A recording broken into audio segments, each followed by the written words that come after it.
And welcome, everybody. Welcome to the show that is as unstoppable as my Wordle streak.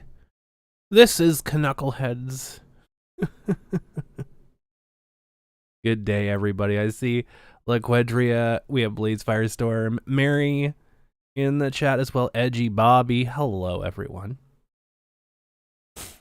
Good day. I am fighting off a cold, so I apologize for the times I'm going to have to blow my nose here. This being one of those times.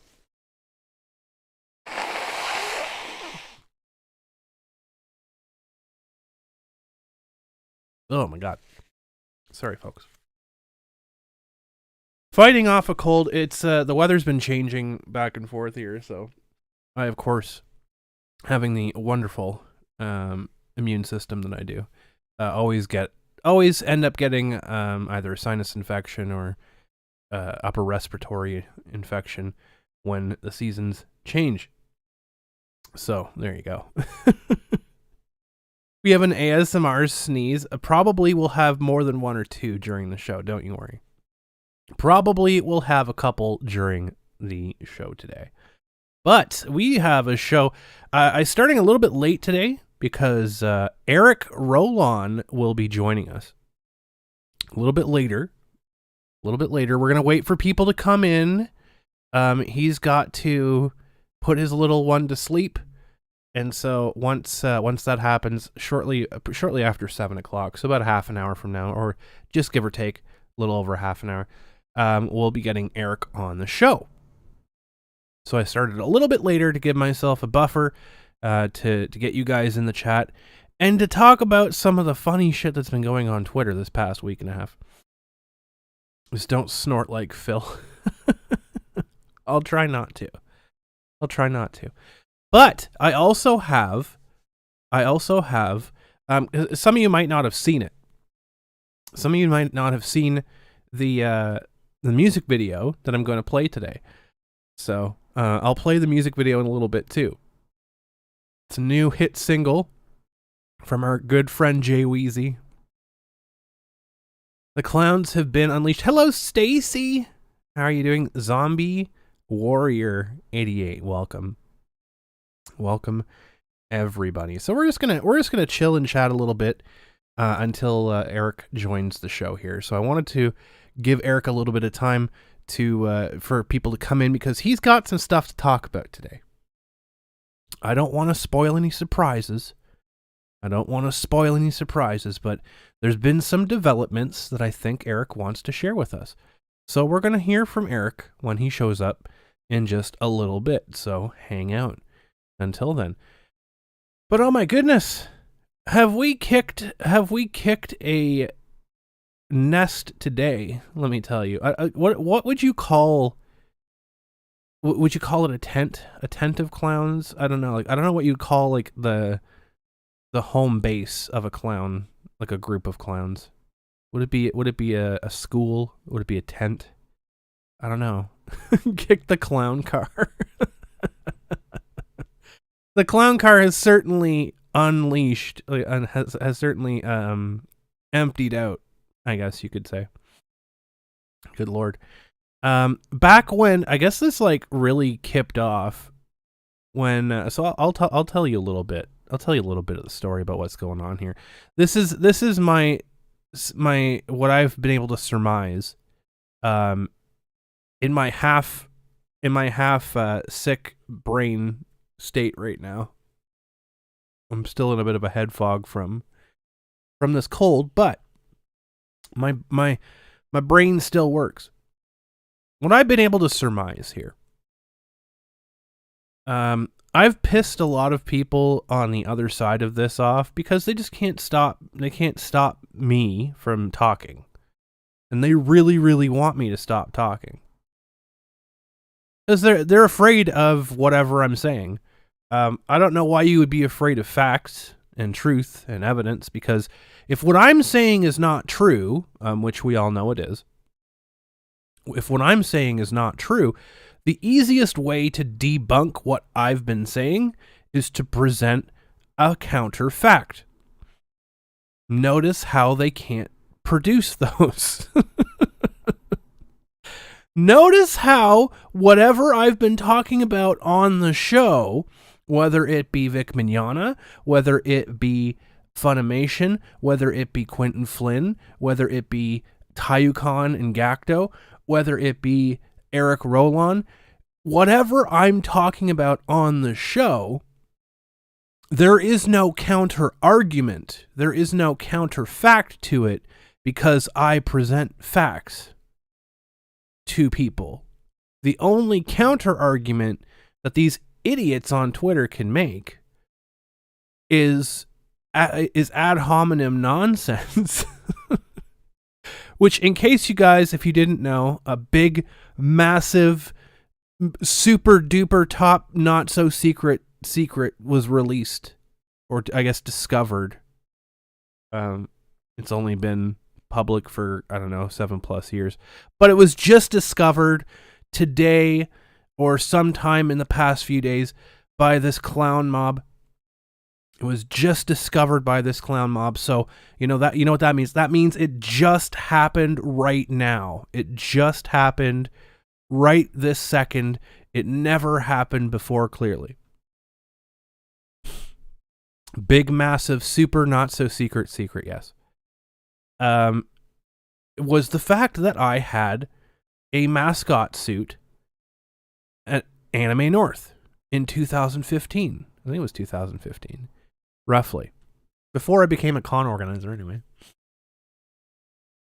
I had friends in the furry fandom. Shocking, I know, being a nerd, having a Hello Kitty behind me right here. I had friends in the furry fandom, and I commissioned a mascot suit of one of my Neopets in 2015. Shocking. I know, it's terrible. It's horrible. It's absolute degeneracy, folks. It's absolute degeneracy.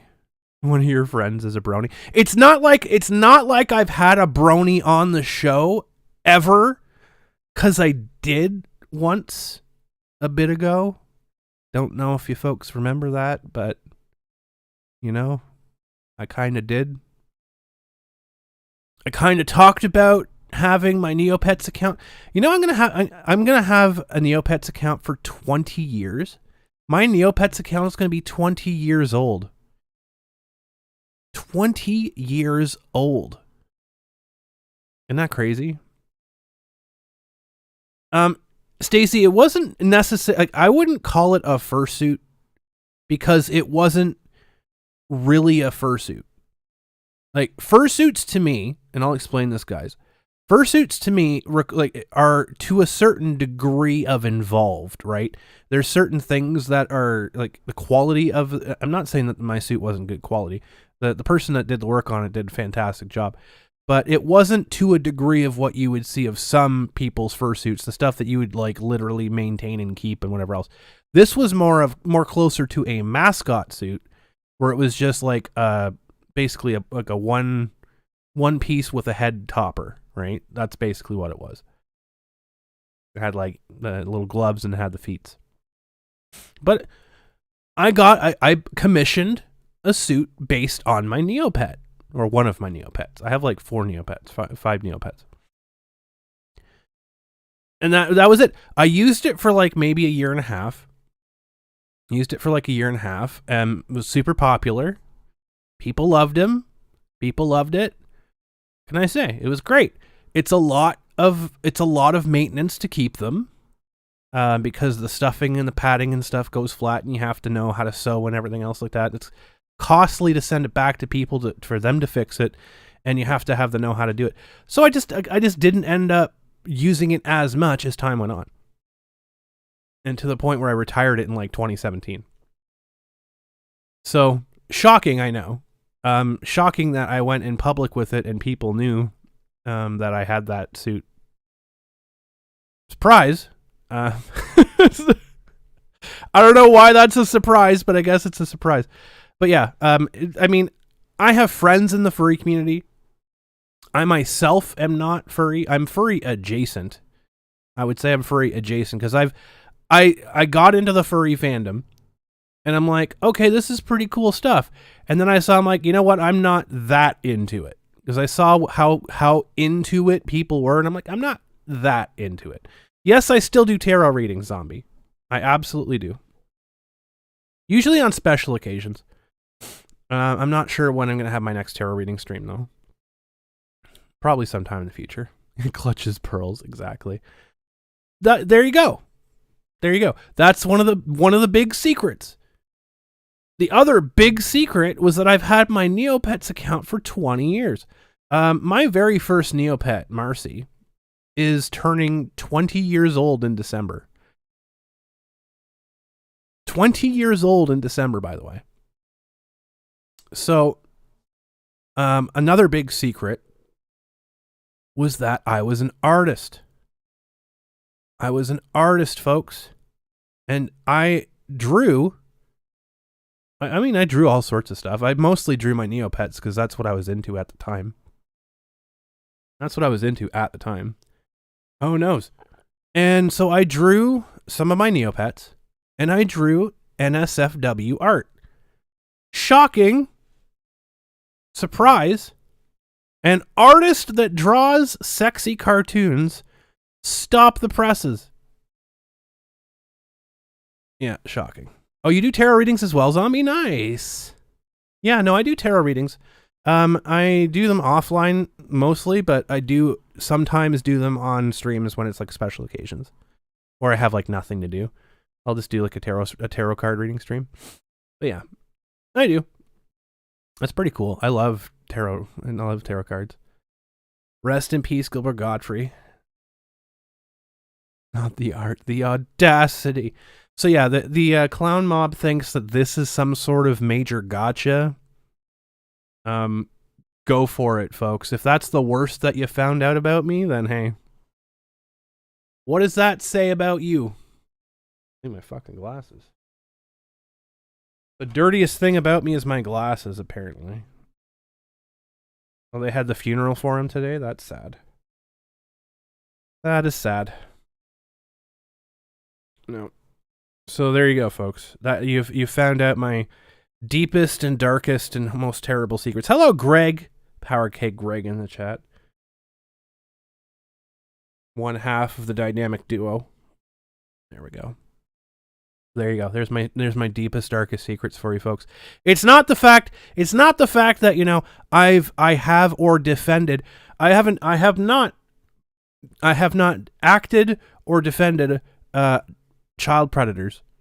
I haven't done that. No. It's the fact that I have drawn sexy cartoons and I commissioned a mascot suit of my Neopet.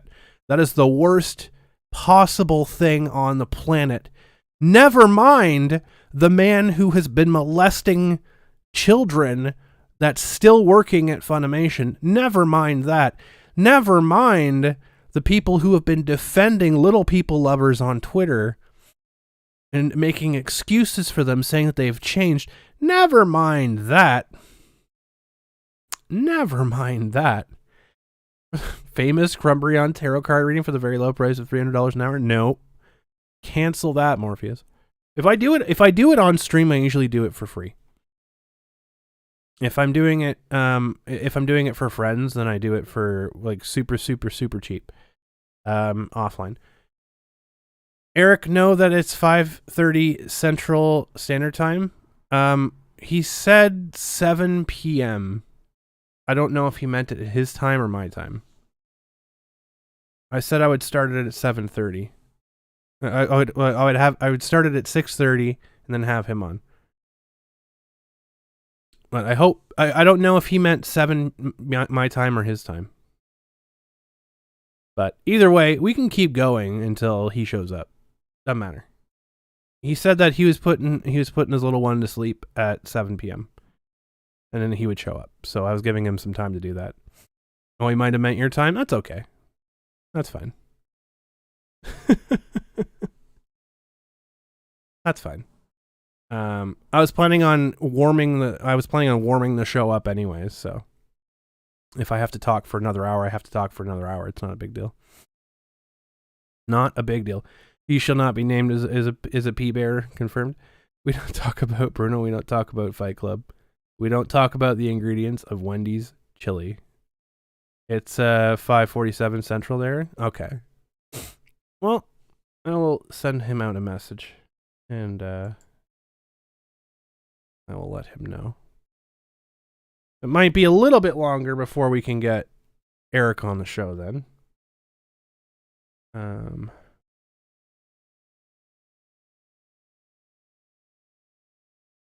Let's see here. 1 second, folks. I'm just going to send him a quick update.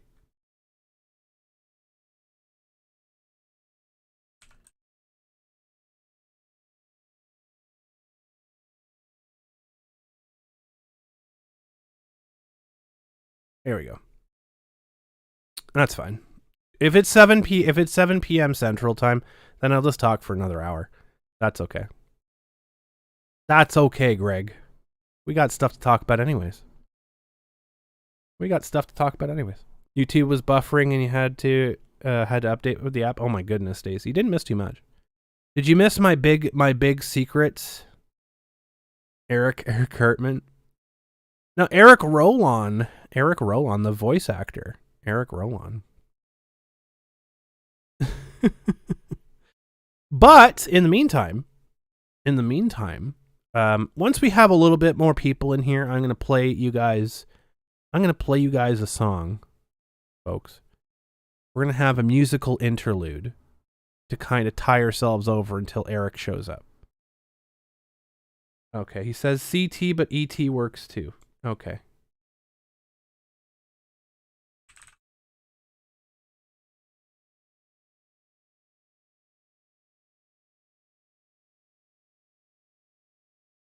No problem. So, we're going to play a song for you in just a little bit here. We can play. Some of you might have heard this one already. Our good friend Jay Weezy released a hit single, and I think you guys might enjoy this. I want to see your live reactions. I want to see your live reactions to this before we get Eric on here. And he's just typing right now, so I'm waiting to see what he says. But yes, those were the big, horrible, terrible secrets. It was not the fact that I was the part of the group. You see, the funniest part about this entire thing, folks. Oh, we're just going to do it on here. 1 second.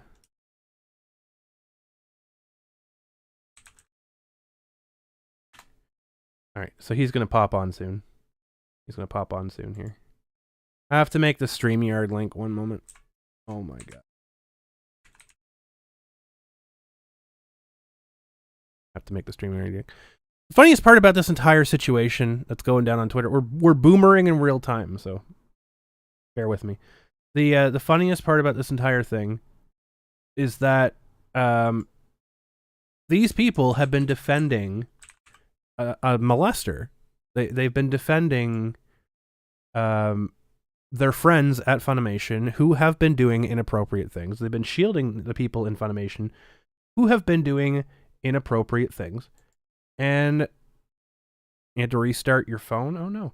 And they're lashing out at people who are calling out these people, like myself and like others.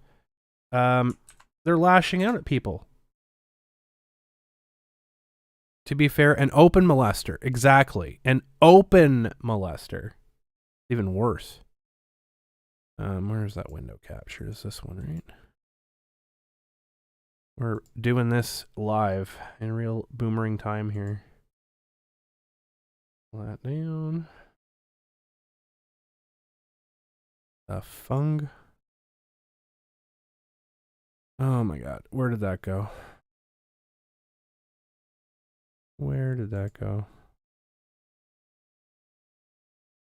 I've broken everything now.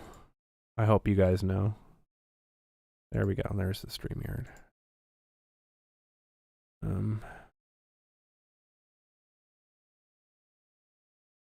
I really hope that that's correct, because that's got to be. All right, whatever.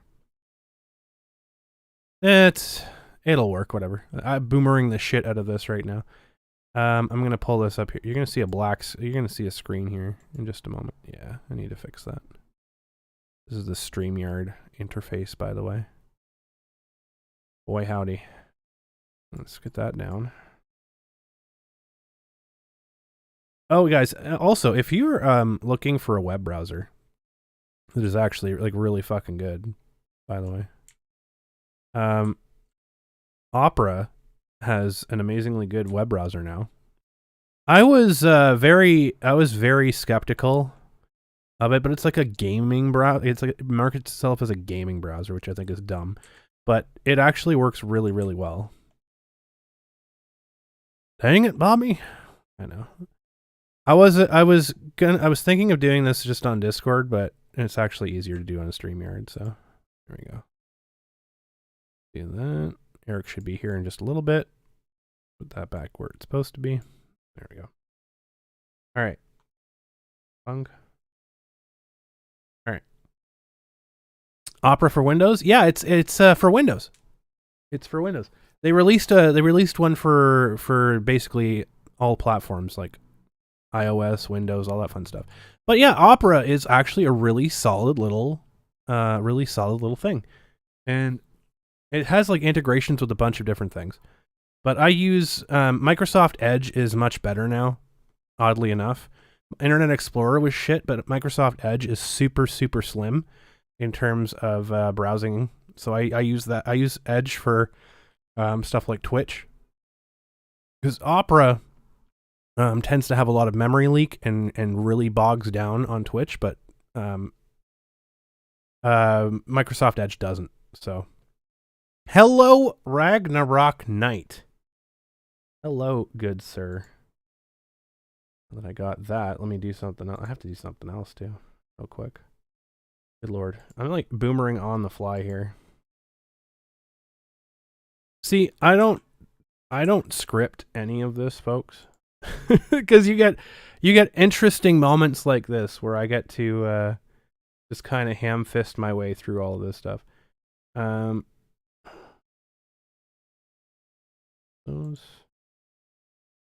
Here we go.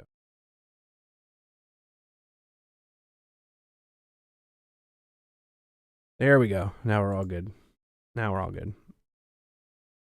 You're so inclined. Opera has an integrated. Yes, it does. That's the thing I was going to get to. So Opera has a lot of really, really good stuff. So it has integration so that it prevents your stuff from being tracked. So it has tracking prevention built into the browser. You can turn it on or off. It also has a built-in VPN, which is very, very cool.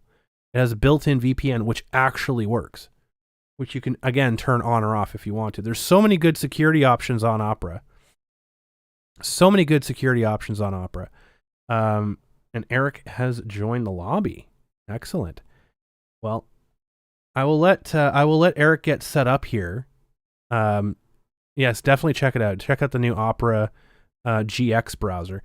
But while Eric is getting set up in the lobby here, I want to show a music video before we get started, because I think you guys might like this. I think you guys might like this one. So just give me 1 second here. Let me capture this window, and you can tune into the stylings here of One Final Huts. How do I do this? There we go. So be entertained by this music video. This new hit single, folks. This new hit single. It has karaoke mode, so you can sing along if you want to. Oh yeah, from Crumbrion Studios. Have you seen the claims that Crunchyroll is mainly giving dub roles to Texas funny actors, cutting out the union-based VAs? Yes, I have seen that. I think it's a mistake. But they're gonna pay for it. That's fine. The casting the person that's in charge of in charge of Crunchyroll now was a former Funimation executive, so it's not a surprise. Not a surprise, but you know, that apple cart's gonna get turned over soon enough. Don't you worry. Don't you worry. But folks, I want to give you guys this beautiful musical stylings from Jay Weezy. Jay Weezy, the budding artist. Brand new hit single. So without further ado, right after this, we'll get Eric on the show here. Right after this, so Eric, if you're listening in, we'll get you on the show in just a moment. All right, here we go. Turn around. Every now and then I get a little bit nervous that appeals are coming round. Turn around. Every now and then I get a little bit tired of reading all my clients. Turn around. Every now and then I get a little bit lonely and my best shot at the pie is gone dry. Every now and then I get a little bit terrified and hear the buzzy sound in my ears. Turn around, fat ass. Every now and then I cough and wheeze. Turn around, fat ass. Every now and then I cough and wheeze. And I need it now tonight. And I need this more than ever. If you only say I'm right, I'll collect those debts forever. I'll keep claiming we're winning the fight. I can't afford to be wrong. Together we can make it to the end of appeals. I only hope my boss won't throw me out on my heels. I don't know what to do. Each Thursday I earmark our appeals court ruling pages before I remark. Really need this tonight. Appeals are gonna come out right. Appeals are gonna come out right. Once upon a time I had hair and was sprung. Now I'm bald because I was stung. There's nothing I can do. A total collapse of my lungs.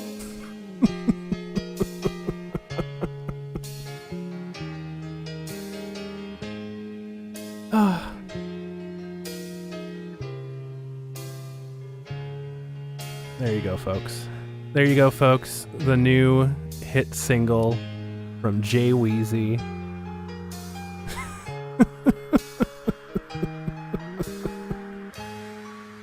New hit single from Jay Weezy.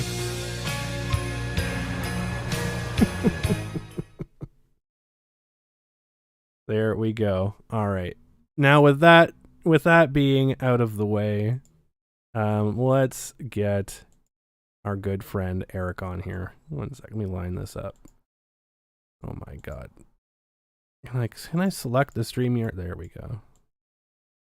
There we go. Let's get our good friend Eric on the show. Eric!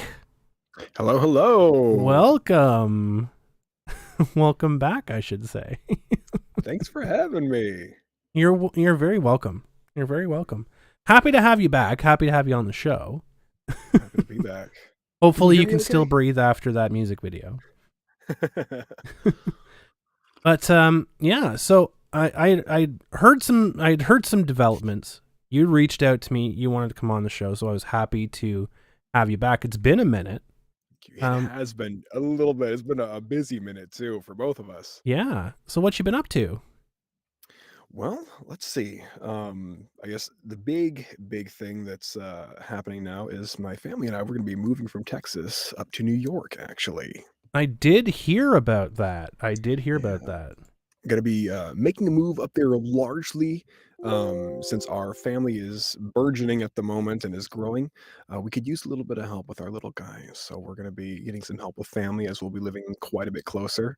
But thankfully, we'll be able to stay on with our agency here for our voiceover prospects. And given that so much work is done remotely now, they were like, "Yep, green light, everything. Let's keep in touch. We'll keep you on the roster, and wherever you guys are, we'll make it work."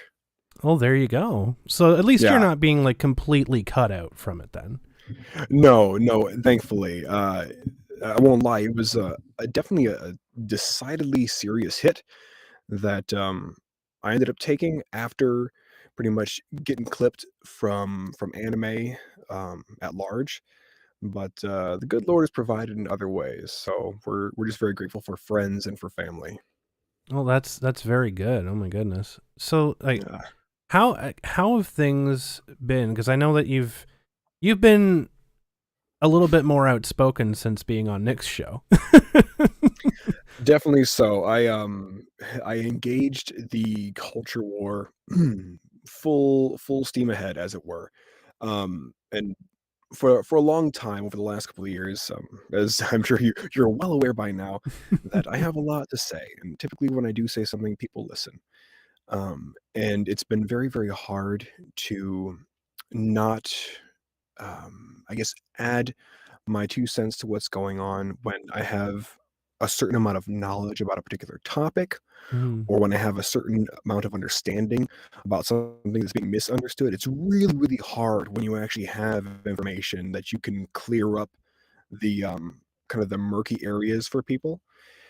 And so back when, back when I was still at least in on good terms with, I'd say, probably like 60% of the funny crew over there, Mhm. um, and this is, a full year after my initial cancellation. You come to find out that people are still chattering about you behind the scenes. I found out actually by way of a friend of mine who was working in the industry and let me know, like, yeah, somebody was shooting off about you, and I told him what was what and laid it out for him that they were incorrect.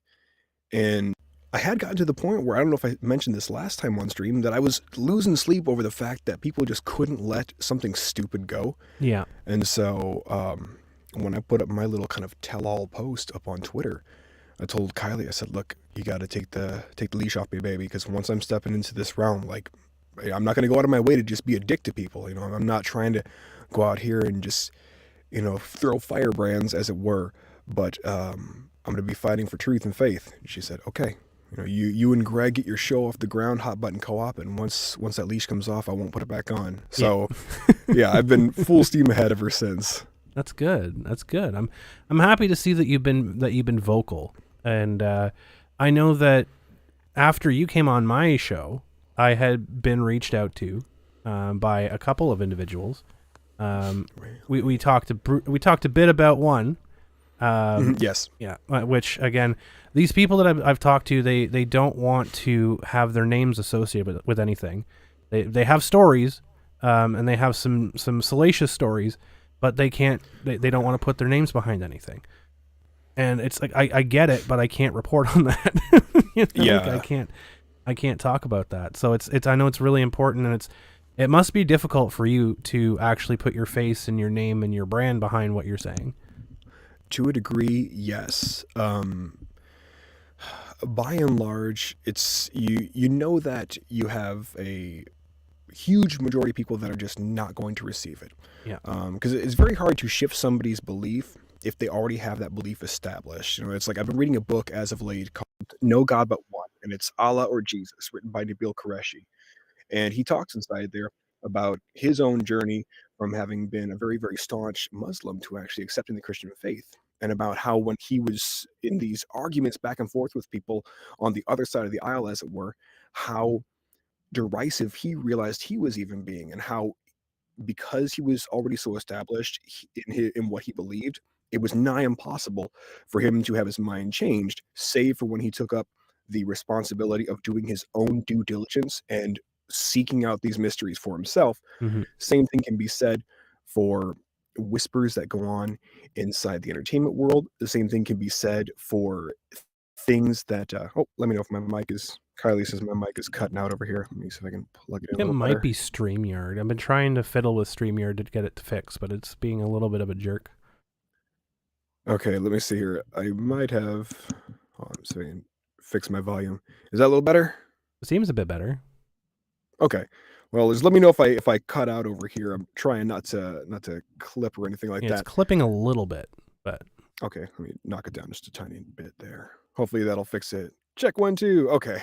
that's better. Um, but anyway, the same thing can be said about trying to change somebody's mind when it comes to a mainstream issue or something that's already been heavily debated before, and people have kind of drawn their party lines up. Whether Yeah. you were a kick Vicar or you were an I stand with Vic or you supported Norm Macdonald or you thought he was an asshole. It's really hard to change people's minds. Um, However, it doesn't absolve us of the necessity to, as even Nick Rekieta points out, to go where the battle's being fought and having to use the same equipment and the same battlefield that's afforded to you that is to your intellectual opponents, as it were.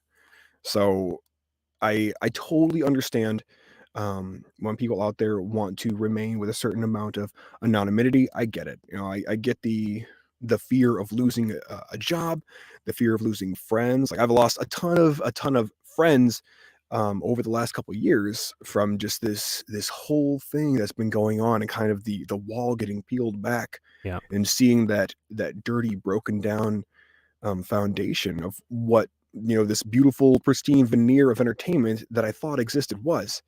Um, it also, though, it cuts against us as a whole in terms of those who are truth seekers and those who are just trying to perform and operate in their craft because they love it so much.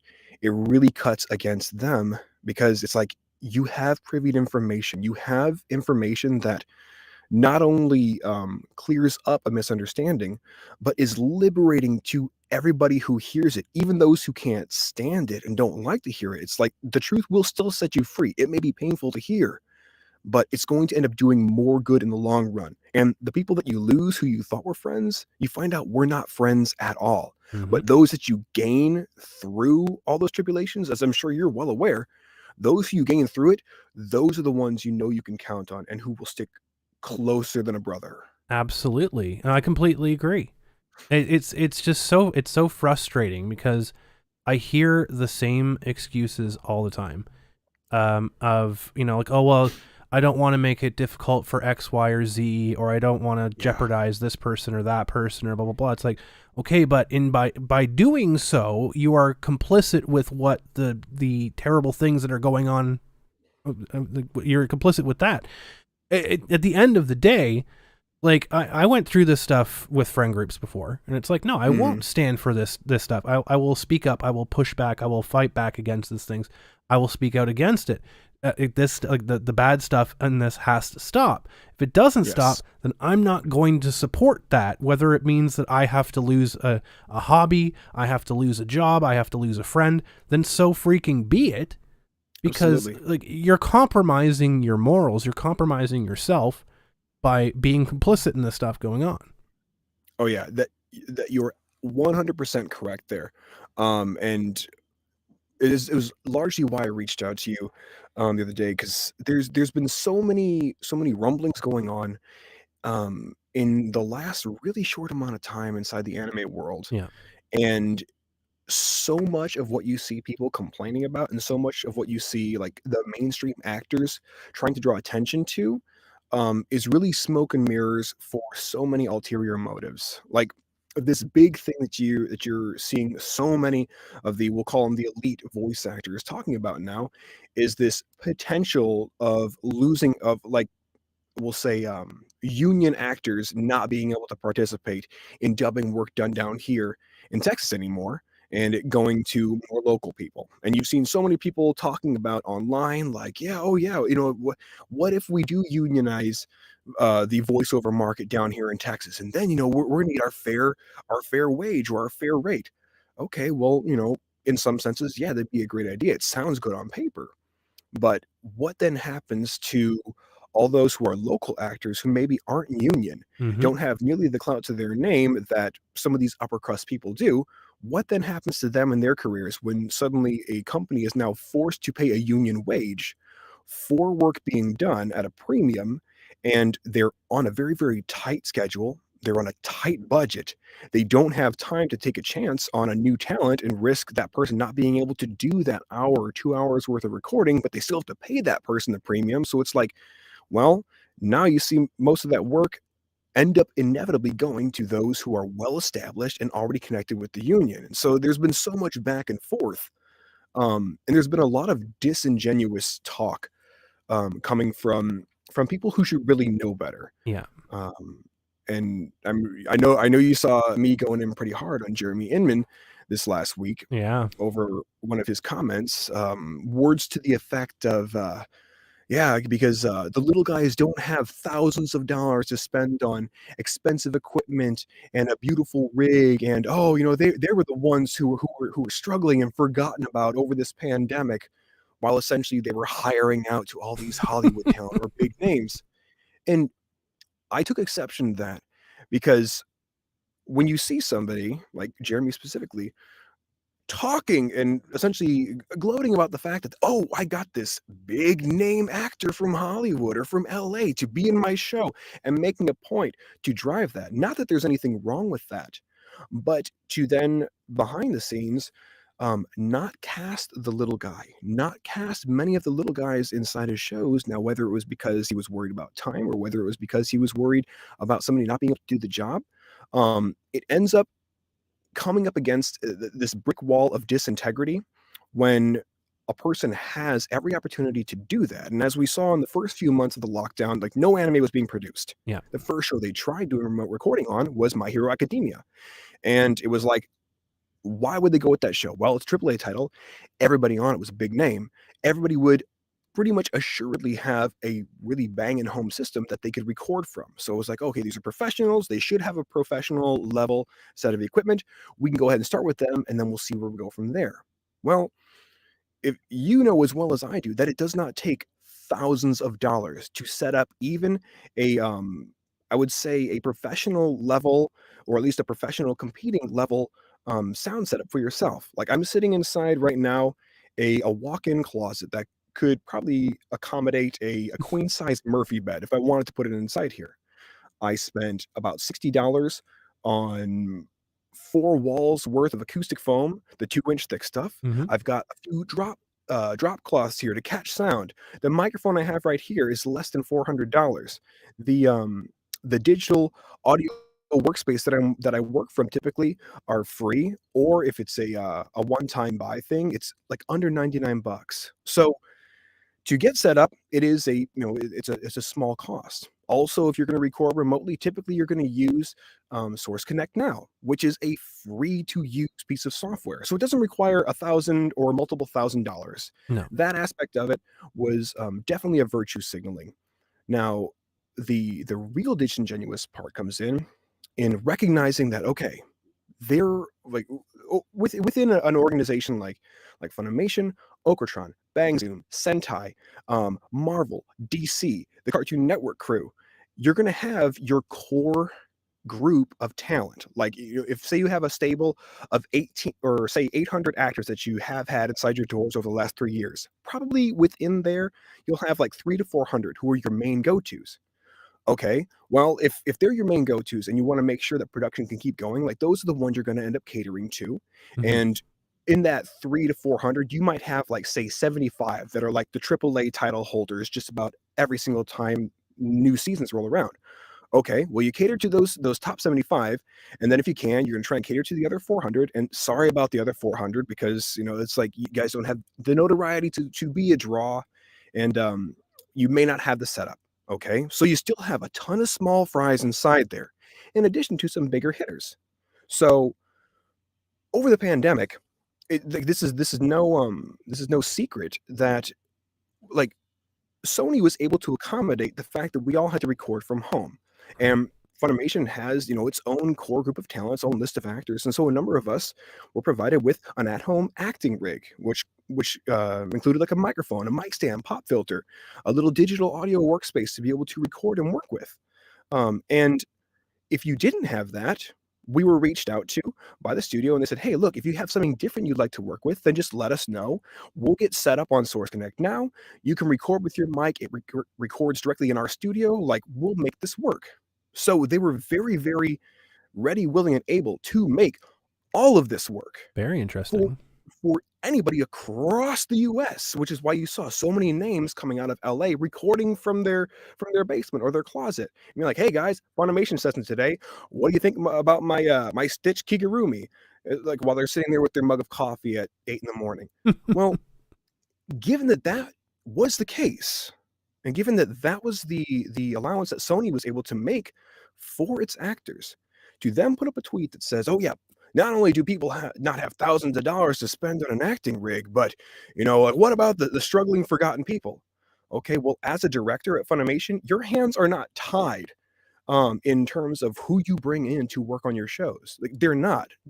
Like the studio itself, yes, of course, there is a blacklist. And I know between directors, they have their own people that get whispered about and talked about who are either the written down or unspoken blacklist. I'm not going to say who, but I've been in the presence of a director or two at Funimation who actually pulled up their blacklist and showed me who was on there. Unreal. And they're not barred from just hiring whoever they want to. Like I did a session for Crunchyroll a few weeks back. And it was one of these weird things where I know that most everybody else there really doesn't care for me, and that's totally fine. I don't mean them any ill will. I really don't. Um, as I mentioned at the top of this, like I love the acting craft. I'm compelled to do it. I'm compelled to create. And there's still a couple of based directors over there who, even though they may be quiet out in the aether, they're not above bringing somebody in who maybe everybody else has an issue with. And it was nice. It was refreshing to be able to act again. I don't expect any big roles to come from that, but it showed me that the little guys are only forgotten about by choice. So when Jeremy made that statement about, oh yeah, the struggling forgotten actors, and it seemed almost that he was trying to imply himself in that, which not that I should speculate on that, but that was kind of the vibe I got from that. He was lumping himself in with our collective little forgotten group. Well, the only way that, given the fact that he's a director and that there's a number of directors, the only way that if you're casting a show and you're directing a show, that the small guys or the struggling forgotten actually get left out in the dark is if you choose to forget about them and you choose to leave them out in the dark. And that was what I would not and could not accept, because it was a blatant lie to suggest that. Because even though all of us had, either had home rig or had our own home setup that we could work with and work remotely and be able to do the work, and Funimation was well aware of this. Like there was a list of talent that was well known. Like, hey, here's their home rig, or they have a rented setup, or they have Source Connect, or they've got whatever was afforded to them to work. Everybody can see that list. All the directors know who's there. They're able to say, yep, give me that person, that person, that person, that person, and we're gonna build a wall of session. Just have everybody meet over at so and so's house, and we'll record like we're back in the studio. Like that was totally able to be done. But so many of us didn't get called in more than once, twice, maybe 3 times. Might have been for a little bit here, very small part there.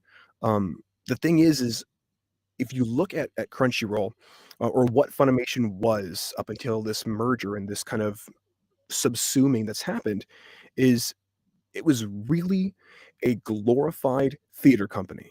Mhm. And if you know Absolutely. anything about theater and know anything about musical theater, especially the most toxic, corrosive people in the entertainment world are those in musical theater. Absolutely. And let's just leave alone breaking into show tunes while you guys are out at 2 in the morning after a show at Denny's just trying to have your pancakes with a sense of humility.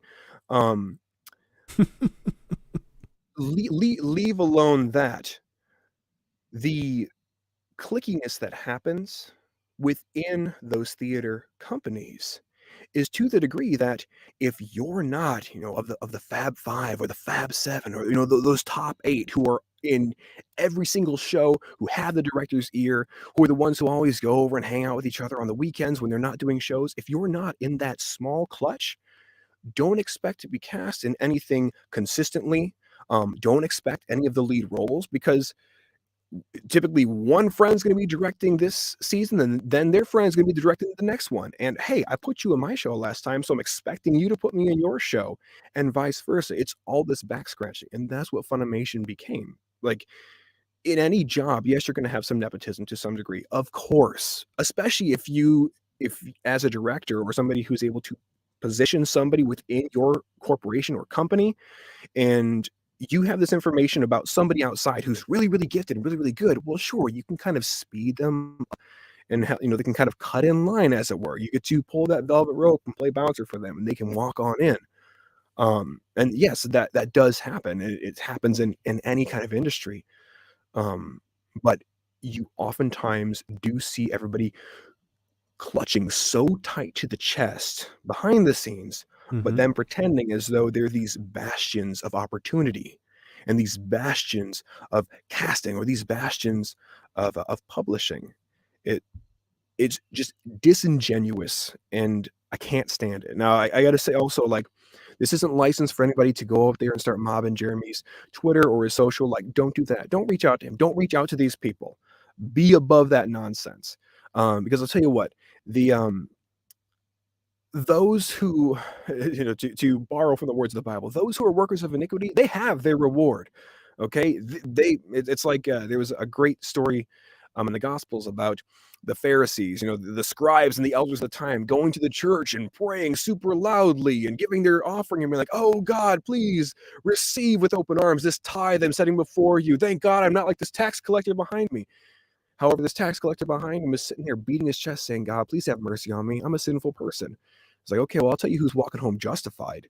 That tax collector's walking home justified, but that old Pharisee, he's got his reward, and that comes at the cost of pride and hubris, and that's too much of what we're being seen, and that's really why I'm being vocal about that which I do know about. Well, that's good though.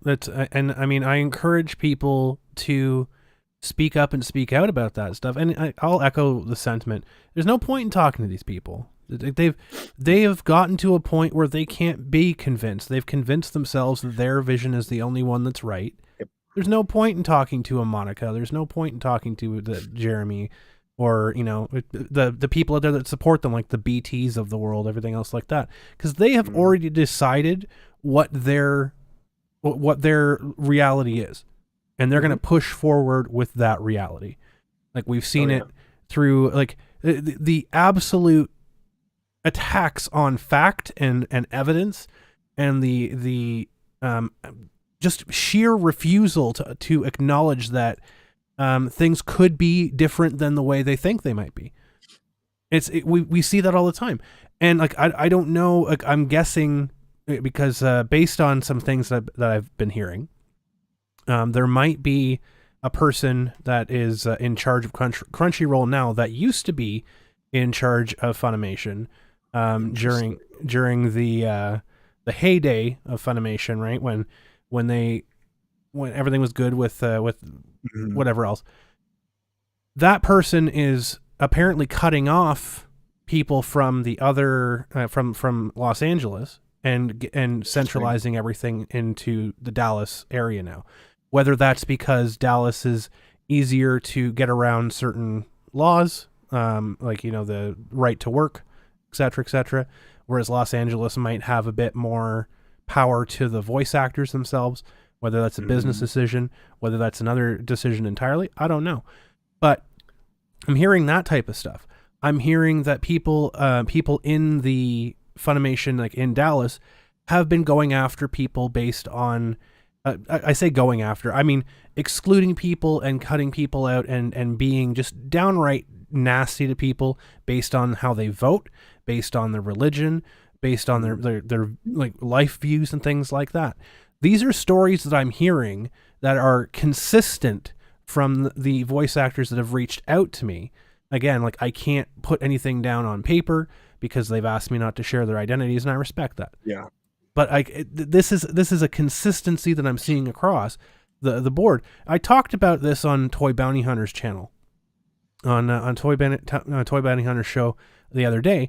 I brought up and I spoke about the thing that we spoke about, like you and I spoke about, because when I heard about that, I'm like, okay, well, I have to sit on this because I can't report on it. But when the Damon Mills situation came out and I heard about that lined up exactly with the information that I got from that individual. And it's like, okay, well, at least I have a little bit more of meat that I can claw into on that. So I'll talk about it a bit more on Toy Bannington's channel. So what I was hearing was that there had been situations in Funimation where people had I don't know how they choose directors or how they choose whatever else, but they would assign shows to people who are openly Christian, They would assign shows to people, shows and roles to people who were openly Christian, that were anything but wholesome. We'll say that. They would be basically just glorified porn. Gutter roles, playing the lolicon in super ecchi, nasty animes. Yeah, and they would do that on purpose because they found it funny. Mm-hmm. But if the shoe was on the other foot, like that would be everywhere. Mm-hmm. Oh yeah, like okay, so there's a couple things I want to address inside that. So you're absolutely right. Yes, both actors and directors alike were either assigned a role or a show that was just downright insidious as to why you would do that to a person, especially when said actors or directors had made it known that, hey, look, I'm trying to be clean under my collar. I don't like having to deal with smut or really super racy themes. I prefer to be able to direct some of these other things. And even directors and actors who had a plethora of work under their belt and a track record of hitting excellent roles, but also just being very good at their job, really got handed crummy hands, purposely so. Mm-hmm. That's absolutely true. The other side of it, where like there's been talk about, okay, potentially we're giving the axe to outside talent from LA being able to now record on Crunchyroll shows. Mm-hmm. So there's, I would say it was what, about 3-ish years ago. I don't know if you caught wind of any of this, but there was a group that was trying to unionize down here in the Texas market, Mm-hmm. and they were called CODA, stands for the Coalition of Dubbing Actors. You can actually they have their website you can go and find. And funny it's enough, I think I have heard about that briefly. Yeah. So this is when I realized that the entertainment biz in anime down here was on much shakier ground than I'd ever thought. Because I had been reached out to, because myself, my wife, and a number of people that I was and am still friends with, we were just starting to get our start in Funimation, and suddenly there are these rumblings and these emails going out that is talking about unionizing talent and talking about potentially getting higher wages for our work. And everybody thinks, oh wow, that sounds great. Yeah, I'd love to get a higher wage for what I do for my craft. Who doesn't? Wouldn't, right? And so I ended up getting sent an email by a very well-known actor, and ended up sitting down with a number of other really well-known actors and was presented with essentially a PowerPoint that came out of Bang Zoom, and I should say came out of an actor from Bang Zoom who had put it together, somebody from LA, and it had to do with all the different rates that LA actors and people who are within the union can typically expect, what residuals look like, what it looks like doing a film versus a game, or doing an anime, or doing promotions for that. Like everything was broken down. And I'm like, wow, this looks really cool. And then there was talk inside there about, okay, what can you expect to be paid if you're a union actor versus non-union? What are your options? Do you go SAG? Do you go FICOR? There were all these different things. And so we're all sitting there and we're like, wow, yeah, this sounds really cool. But here's the rub. Texas is a right to work state. Yes. So given that that's a fact, that means that you can do a union production down here, and you do not have to get union actors to do said production. You also, only if you declare the production to be a union gig and it's actually run through SAG, then and only then are you actually having to pay union fees to the actors and those who are working on this show. Well, it's like, why do you think Gen would set up Funimation down here in a right to work state instead of going to LA? Probably because Gen knew that he could pay people whatever he wanted to pay them, and people would be willing to work for that pay. It's like if you have something that is so alluring, the price that people will, I guess, when it comes to a product is worth whatever somebody's willing to pay for it. Exactly. Yeah. Well, when it comes to having work to give out, your work is worth whatever somebody's willing to accept for that work. So it's like, yeah, like obviously, instead of having to shell out $125 per hour and inside an LA studio, inside a union production, like, why not set it down to like 65 or $70, or even lower if he wanted to, Hmm. or if they wanted to. And if you're an actor, you have the opportunity, just as any actor does, like myself, like my agent, if they book me a gig, they'll say, "Hey, Eric, we got this thing for you. This is the quoted price. What do you think? You want me to ask for more?" And if it's a decent thing, it's like, "Oh, they're covering my hotel, plus I get a per diem." Like, yeah, that's totally fine. Or I'll be like, you know what? I am having to drive an extra 6 hours to get there.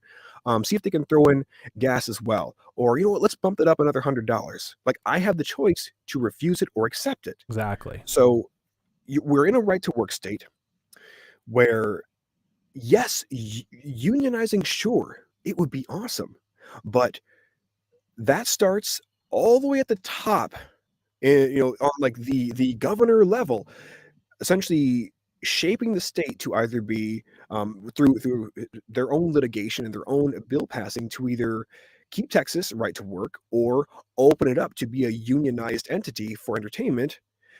So given that that's also reality for any entertainment company down here in Texas or any other right to work state to suddenly just be like, yeah, you know what, we'll play ball. We'll go ahead and pay you guys union prices. That is a incredible concession for the entertainment company to make, because they don't have to do that. Exactly. And given that Funimation had gained so much popularity, like, everybody and their mother wanted to be a voice actor at one time or another if you were in entertainment in any capacity. And so it's like, okay, well, since we're in a right to work state, oh, this person who has been working for 15 years suddenly doesn't want to work for the price that they've been working on for however many years. Okay, cool. Well, then I guess I'll draw from one of the 6,000 other people that are lined up out the door here who will chomp down on anything. I guess I'll Exactly. go to all the willing and ready and able ones. Hmm. Um, and again, not to bemoan somebody for wanting to ask for a raise, because that does happen even inside the dubbing industry. And it's a person-to-person basis. It's like if you were to walk into your job's main office where the GM sits and say, "Hey, I've been here for 6 years. I think I'm worth, that extra 450 an hour, or that whatever." You as a savvy employed person, or as a private contractor, you got to pick and choose your battles and Hmm. decide. Well, with this coda group that was putting together.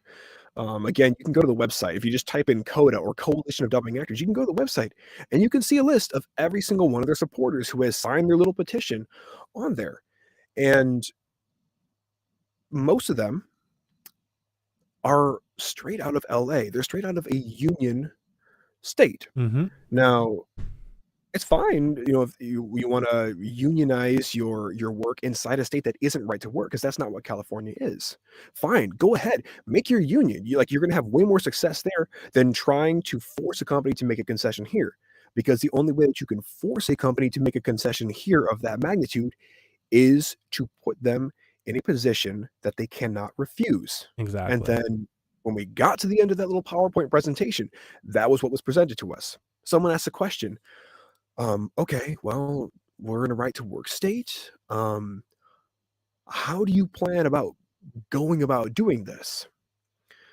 The person who was giving the presentation there, somebody who is often a lead in many anime, and not just like one or two, like played significant roles in every season that was coming out. And Funimation's been on a simuldub schedule now in, I guess, like the last 4 years. I remember Yuri on Ice really being kind of the big flagship for their simuldub schedule. Well, you think about this, Funimation was doing between 18 to 24 shows a season, if not more sometimes. Now Crunchyroll is probably going to be tackling even more because it's so much bigger. Well, the thing that was proposed was, okay, well, if we propose them, say we pitch them 125 an hour, that's what we want to get paid. So if we come in, we're scheduled for 4 hours, and we only have to record for 2.5, we still get paid for all four, which is the case if you're an actor. If you're an Right. actor and you're scheduled for 6 hours, but it takes you an hour and a half, you still get paid for all six. Like, that's just the industry standard. Um, but it's like, okay, if they don't go for that 125, and say it's a boost of, I don't know, 50%, Hmm. from what it used to be, then they said, we're willing to strike. And by strike, meaning, okay, well, Funimation has a simuldub schedule. They have these shows that are typically releasing 1 to 2 weeks behind the Japanese shows releasing overseas, and so you have this episodic weekly thing that people are looking forward to. Well, we're going to what they said to me was, "We're going to strike by way of holding these shows hostage." And being that there were so many, um that there were so many big name actors and actresses that were a part of this CODA organization, even who lived down here in Texas, who were willing to do that, and they were the ones headlining these shows every single season. It was literally going to completely lock up Funimation, every single bit of it. Mhm. And what really sucks in all that is you have the producers and the directors and the engineers and the writers. Those are the ones who get totally forgotten in all this mess. Exactly. Yeah. They get hurt a lot. Yeah, and I'm like, "Okay, you wanna make a strike? Fine. Go ahead and do that. I'm gonna have nothing to do with that. I didn't sign their little petition. I left and I got the word out because I'm like, this sounds, like a very backhanded and cloak and dagger way of about going about this, which I wouldn't have quite so many qualms about were it not that it was gonna take place inside a right to work state. And so here's the another rub is that given that it is a right to work state, and we've seen now with Sony, and we've seen now over the last couple of years with some very big name actors losing out on work, losing out on roles altogether, or retiring due to pressure that's being put on them. They're not above, if you essentially bite the hand that's feeding you. Sony is not above walking up to you and saying, "Hey, what's your name?" "Oh, Jim Rogers." "Cool. You don't work here anymore. Exactly. Say goodbye to all your legacy roles. We'll go ahead and get the next guy." Because where a big name actor, yeah, they may have their weight to throw around behind them. They may have, this bevy of work behind them that speaks to them being worth this dollar figure. But in the end, in theory, this whole thing would have really only worked for those who were well established and well known inside the acting circuit because Exactly. Funimation was going to chill out $125 per hour. Suddenly, the gatekeeping that people have perceived being there, which is there, suddenly becomes even more like Fort Knox because if they're paying that much money for a finished hour of audio being recorded inside the booth, you don't have time to just take a chance on any layman off the street who has maybe a good sound to their voice and then chance them coming into the studio and blowing it for that hour and being like, well, I'm out an hour, I'm out $125. Now I've got to get in who I should have gone with in the first place, who I know can do the job, who's proven it over and over and over. So suddenly it becomes way more exclusive. It becomes way more of a, kind of a pearl clutching moment. And over the pandemic, we saw more and more and more talent from outside Texas being cast in big roles in these shows, recording remotely, which again, that has been done for a long time. I've Yeah. personally directed sessions over Source Connect with people out in Houston or out in LA. Like that does happen, especially with legacy roles in shows like Fairy Tale or Dragon Ball Z or One Piece. But so much more of an influx of bigger talent was coming in. So now that there's this push to get in-person recording back to where it was before, because on the one hand, it's way easier for time management, for production, it cuts costs across the board because if you're recording remotely, a certain amount of time has to be built in just in case there are technical difficulties or the person you're working with isn't exactly tech savvy and you've got to walk them by the hand through the whole session. It just makes it easier. Um, Thirdly, it there's a certain cohesiveness and a certain gelling that happens when you can actually be physically there in the studio, present with the director, present with the engineer, present with the producers. It there's this je ne sais quoi that kind of grips everybody there, and you Mhm. realize, yes, we're in the pocket, we're working. You don't get that when you're recording remotely. So, okay, Crunchyroll says, yeah, let's get all the recording back in house. We're tired of doing remote recording. Let's bring it back in house. Okay, well that's going to separate out just about every one of these outstate talents and these ones from LA who are working inside a union capacity and who are potentially trying to get their same union rate in this right to work state. Well, yes, it effectively it shuts the door on them. save again for the few that they're like, you know what, there's a legacy character there. We need to get this person on here. So yes, we can pay their wage. It of course saves Crunchyroll money in the long run because yeah, they're not having to pay these premiums. And it gives the little guy again an opportunity to, hey, go back inside there and not be struggling or forgotten about anymore. And in all of that, there's you see from the side that wants to, you see three different people. You have the one side that is the outside talent who's looking for opportunity wherever they can get it. Now, whether they're willing to work for a right of work state wage or a union wage, that's between them, their agent, and then Right. the company itself. That's between them. So yes, obviously you want to get work wherever you can get it. The other side of it is, hey, we're the locals. We're the locals who not only are right here, 5 minutes away from the studio, 15 minutes away from the studio, who have access to get there right now, but who also have the at-home rig or also have our own at-home setup, who did get forgotten about over these last 2.5 years. Like, yes, we want to come back in and work in the studio because, damn it, we just want to see our friends again and we want to be able to work in what we love. So that's the second person. The third person is the cop-out person who pretends as though their hands were tied during that entire time, and they were simply forced to have to go and cast all these top-notch, top-shelf, elite talent, either in-state or out of state, and they had to let the little guy go because, oh no, it wasn't our fault. It wasn't our decision. We had to choose these people. That's the third person, the disingenuous person who is pretending as though what they have done wasn't up to them and their own individual choice. Well, we've And so, seen like, that, haven't we? all this stuff is connected. We've seen have. that. Oh, though. absolutely. Like I'll Absolutely. point out, as I want to get your opinion on this situation. I don't think that you are connected with these individuals because this doesn't seem like your bag. Let's see. But there is a group of individuals, and this is going to get a little bit of some hackles up here for some folks that I'm sure are watching right now that are hate watching the show. But there is a rainbow crew, right? There's a rainbow mafia that works within Funimation. I'm sure you've seen the headlines. I'm sure you've seen the news about it, about a certain voice actor, Damon Mills, that made headlines because of his certain touchiness and certain behavior, overt use of racial slurs, overt racism, things like that.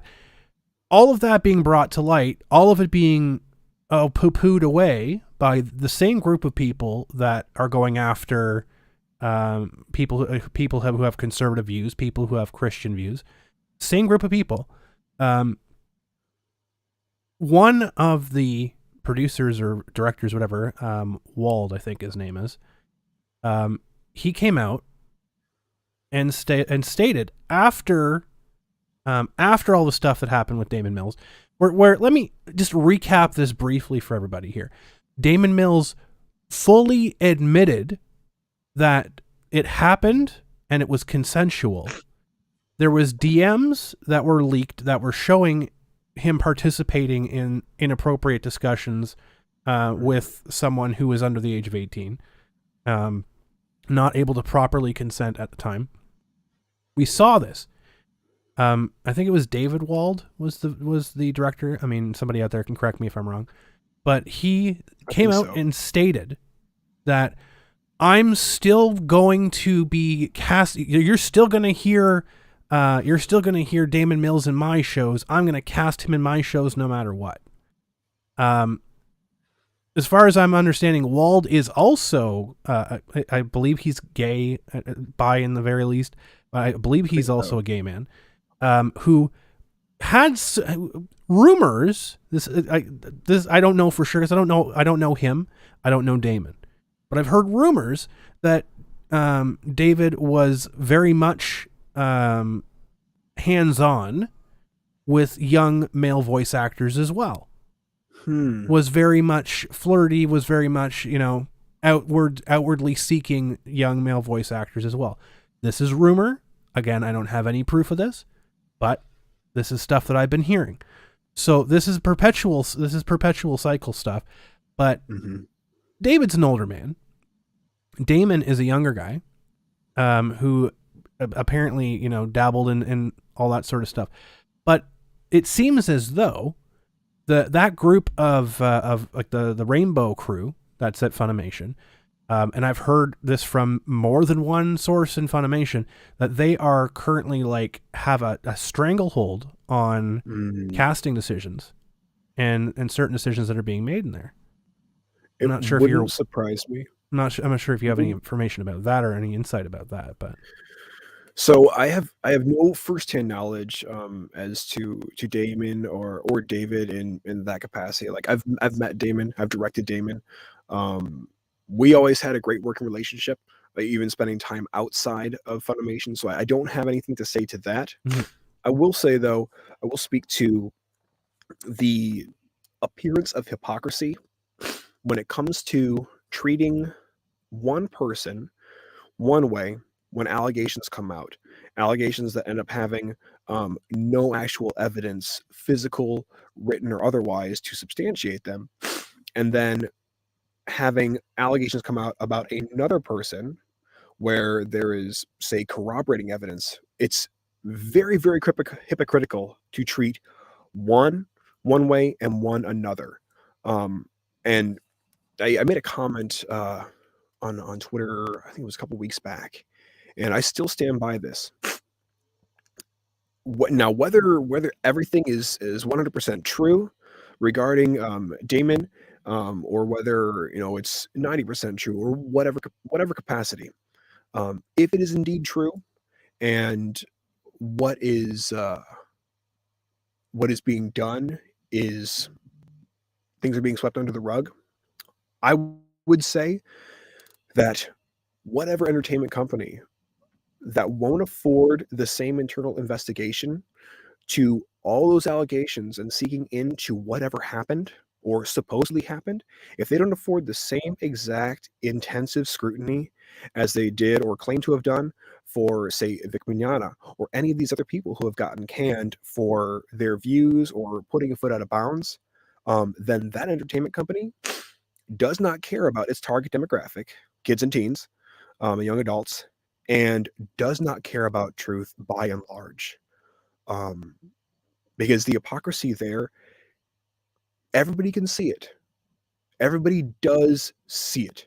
And it it's amazing right now with everything at such a fevered political pitch inside this nation, how so many people are being flat out told, hey, don't believe your lying eyes. Oh, yeah, you see this hand doing this, but I'm going to tell you it's not doing this. And even though you can see it, even though you can physically reach out and touch this hand is not doing what you think it's doing. It's not making a circle in front of the screen right now. It's not making a fist right now. What you see instead is me opening my arms up for a hug, even though I'm cocking this fist back to punch you in the face. That's what's happening right now with so many people. So just again to reiterate, I don't know the full facts on that. I only ever had great interactions with Damon. Um, However, if the piper has started piping for him, and if indeed the things that have been said and that have come to light are in fact true, and people are still willing to, in the presence of those facts, carry on as though never happened. I'd say that's pretty insidious and that's pretty disgusting. And that's not an organization that I'd want to be a part of. Because I've worked on sets. I've worked on sets in Chicago where, like, let's face it, the entertainment world is severely oversexed. Like, yes. to a maniacal degree. I've worked on sets where drugs have been floating around. I never partook, but I've worked on sets where drugs have been floating around. People are hammered. People are doing coke. People are sneaking off and, going and getting it on outside the set and coming back. Like, I've been on those sets, and there are a lot of people that it seems like they just have no boundaries. And because of who they are, who they work with, or who they know, they do get handsy with people, or they just assume that it's always going to be a yes. It's never going to be a no, because why would they turn me down? Like, yes, I've been in those environments, and like the stuff that you end up being privy to. Like, I always abstain 100% of the time. Me and the crew that I was with, we were like, no, no, no, we'll have none of that. And I still maintain there's three things that'll get somebody totally destroyed by me. One, you throw a punch at me, yes, I'm gonna knock your head off. But I see you put your hands on a female, um, in an adverse way. I see you, you put your mitts on her, I will break you in half. And then if you come after one of my family, like that's it, that's done. Thankfully, I didn't see anybody mistreat a woman in that capacity ever. But you see guys get a little extra handsy, and a lot of the girls, typically because of who the person was, they were like, "Yeah, bring it on. Maybe you could help me be my next step up to the top." Like, very, very real thing there. Would not surprise me if you see a lot of the same thing happening inside the voiceover industry too, because it's still a part of entertainment. And even though a friend of mine and I, we consider ourselves to be on the F list of the D list, being dubbing actors, there's still enough of an allure inside that market that somebody out there is willing to do whatever, go to any length of personal debasement just to have a taste of it. And those who prey on those people are disgusting, um, and need their comeuppance for sure. I echo that sentiment entirely, 100%. We've seen this be a thing, right? We've seen the acceptance of sexualization in the workplace. I mean, the whole tapes that were released by Ricada a little while ago. Oh God, yeah. Right? It was Oh yeah. pretty embarrassing stuff. But you see that stuff, that's acceptable, but it's not. It's all of a sudden by the same group that did that. It's not acceptable to go out and crack a dad joke at a 3-year-old. Right? Because it's not acceptable to give someone a hug when they waited in line to see you for 6 hours and they didn't say that they didn't want a hug. All of a sudden, that's a problem. However, let's ignore the fact that we have someone literally admitting to inappropriately touching an underage child, right? Like, it's the bit doesn't really make sense here. Like, before it was all, before they were literally breaking land speed records to go and cancel somebody on Twitter over a literal rumor, and now they're like, hold on, wait a second, we have to see photos of this, we have to see evidence before we make a decision on this. Hold on. Like, whatever happened to believe all survivors, believe all women? Like, we saw this play out with Kevin Spacey, and rightly so. You had allegations come out, and then an admittance to those bad things that happened. But then, oh yeah, by the way, oh yeah, I'm gay. Okay, what the hell does that have to do with this? You're still futzing around with some person who is well underage. Now what happens? Well, understandably, everybody goes, we ain't touching you at all. Like, goodbye to your career. Goodbye to the relationships and friendships that you knew, because now, like, that is a stain that will remain on you for the rest of your days. And as crummy as it is, like, as much as that sucks, it's like when the registry for Ashley Madison got released online. You see that guy from that family where they had like 18 kids, and he's like frequenting this cheat discreetly site. It's like, yeah, it's now out there in digital ink on an internet that doesn't forget. Like, might as well go buy yourself an island and just populate that with people who care about you, because wherever you go, that's going to follow you. Exactly. Especially things of a sexual nature. And what makes me wonder about where Sony's head is in all of this is what's taking place behind the scenes in these boardrooms that maybe have nothing to that are maybe higher than the Crunchyroll executives, or higher up than what Funimation used to be. Because in my understanding of the Japanese and Asian cultures, they are still shame cultures. They're very much cultures in which this is not about one of us. This is about the collective whole. Like, you're working for this family. You're trying to make this whole unit strong. Anything that casts aspersions upon that unit is typically dealt with. It's why people get shamed so hard that they have nets around the outsides of buildings in China, because people are throwing themselves off it because they can't handle the pressure. Yeah. It makes me wonder what does Sony think about whether or not the allegations are true? What do they think about continuing to do work with a person about which so many dark things have either been said or have come to light? Because if they have any scruples and they are, that Japanese, that shame culture born entity that they are, it would stand to reason in my mind that they would say, "Look, um, sorry, kid, you're poison right now, and all the best in the world, but until we get to the bottom of this, and even if we do get to the bottom of this, wherever you go, that smirch follows you. Whatever you do, that smirch follows you."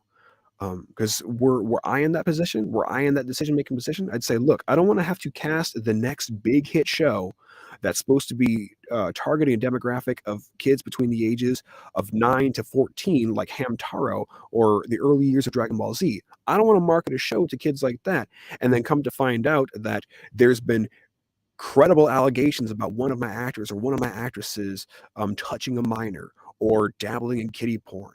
Like, there's no way in hell I would ever want to allow that. And so that's why it's sorry, go ahead. It's been a history of Funimation, though, right? We've had many voice actors that have been outed for such a thing. Wow. I think it. Somebody in the chat, correct me if I'm wrong. Weidenhalf's brother was discovered Yeah. for that, and she was trying to deflect that, downplaying that. The argument We of have- the parts came from somebody else who had them before. Yeah, the point happened to me either. The FBI is only going to track you down if you're either downloading or uploading. actively doing it. Like, Illic if you're Guardiola, caught and you're we diddling had. kids or you're, Like, I'm not sure if you're familiar with Illic Guardiola, but he was a Funimation voice actor who literally got a 14-year-old pregnant. Oh no! And got into a big gosh. kerfuffle over that, but the charges were dropped because the girl refused to cooperate with police because he ended up marrying her. Oh god. Wow. Okay, so here's another aspect that I mentioned before, like being on sets and seeing like people being very, very forward. Never anybody forcing themselves upon a person, but being forward and people just being like, "Oh yes, take me, man meat," or woman meat. But when people reach a certain level of notoriety and fame, especially if they reach that level at a really young age, like age like 22 or 24, and they're being cast in everything left and right. They're doing interviews, they're doing shows, movies, games, the whole nine. And everybody's telling them just, "Oh, we love you, we love you, we love you. Yes, whatever you're doing is great." That person recognizes, "Oh shoot, yeah, I guess I have reached the apex of what it is to be me. I have finished fully developing. I guess I will just stay in this perpetual mental state of 24 years old because everybody's telling me about how awesome I am right now. And I'll stop trying to build myself interpersonally, mentally, physically, spiritually, and they just remain in that." And when you're stuck in that mode, and so many people like, and this happens to good people too, it ends up becoming this situation where people start to take liberties that they would never, ever, ever do because they think, "Oh yeah, who's going to say no to me? Why would they say no to me?" And that's where people get into serious, serious trouble. Because sure, it's one thing to be adored by somebody. It's a whole other thing to take that adoration and try and force, your hand down the front of somebody's pants, or try and get somebody so hammered that they can't think straight, and take them back to your hotel room. Like, it's amazing that the temptation that hits even good intentioned people when they reach those levels of notoriety. It's why I'm really super glad that I didn't actually hit a level of, the level of fame that I'm at when I was younger. Because I know if I had, I know the wretched little person I used to be, I would have totally succumbed to that perverted way of life. I remember back when I was in my like mid-20s, completely just destroying my life, and I had walked away from my faith. I was reaching up to touch rock bottom, but I never got to that point where I crossed that bound into true corruption. And having to rebuild from nothing, having $1.25 in my bank account, having to just about max out my credit card just to survive. Coming back from that, I'm glad for the experience because it humbled me out enough for me to say, yeah, I am not going to cross that line ever because Mm-hmm. I've seen too many people on this way down and then back up who have, and even though they may not be caught yet, those dark turkeys will come home to roost and it will destroy them, and it will destroy them when they feel that they are at their peak. And, Never fails. and I do think that that's why we're seeing such lunacy on social media right now. As Oh I'm sure yeah. you've seen and have been as entertained as I have been Oh my over the goodness. past few weeks. People have been going absolutely bonkers. When I stated that I had more than one person, current or former, Funimation voice actor reach out to me, Yeah. people lost their ever loving mind. They fucking went ballistic over it. And it's like, Mhm. what's there to be afraid of? It's it's like that scene in A Bug's Life when they're at the little cantina and those two grasshoppers and they're like, like what the hell? It's just one little ant. And Hopper throws that seed at the one. He's like, well, did that hurt? It's like, no, it didn't hurt. Hits the other one. Ah, that hurt? Are you kidding me? And then he rips the whole thing out of the wall, and that big pile of grain kills those two. And he's like, look, yeah, one stands up to us. It's not so much. But what if they all stand up to us? What if they all take us on? Um, that's what I want to see more of. Because, like, to quote Green Street Hooligans, like, once you've been around the block a few times, you've taken a few punches, you realize you're not made of glass. Exactly. And then you don't really feel truly alive unless you're pushing yourself, to those new heights. And you can only spurn a person so long and so many times before they finally reel back and go, all right, I've had enough. I don't care if this destroys my career. I don't care if this makes me lose friends. I am going to get the truth out come hell or high water.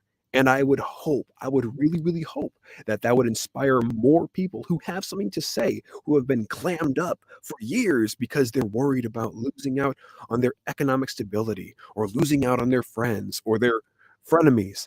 I would hope that that would inspire more people because, in all honesty, when it comes to having to push back a bully, especially a bully who has their sense of self built upon the social structure that is the online world like Twitter or Reddit, in which feelings reign supreme and facts take a back seat to those feelings, those are the people that will crumble immediately when the first little nothing jab of life gets thrown at them. Those are the ones who, while so vocal online, when you get them cornered alone in a room and you pitch them what you really think about them or what you really think about the situation at large, those are the ones who roll over and show you their tummy because they are so afraid of you ripping their throat out like the rabid dog that we know we all can be.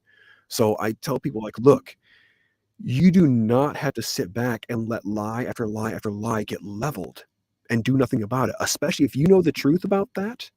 Um, Rorschach's approach to life I loved, and that was truth, even in the face of oblivion. Mm-hmm. And if we're all part of this grand human experiment together, if we really are one nation under God, indivisible, then part of that indivisibility comes with calling out the lies when you see them and holding each other accountable, because I would hope to have the same thing done for me. And I do indeed have that done.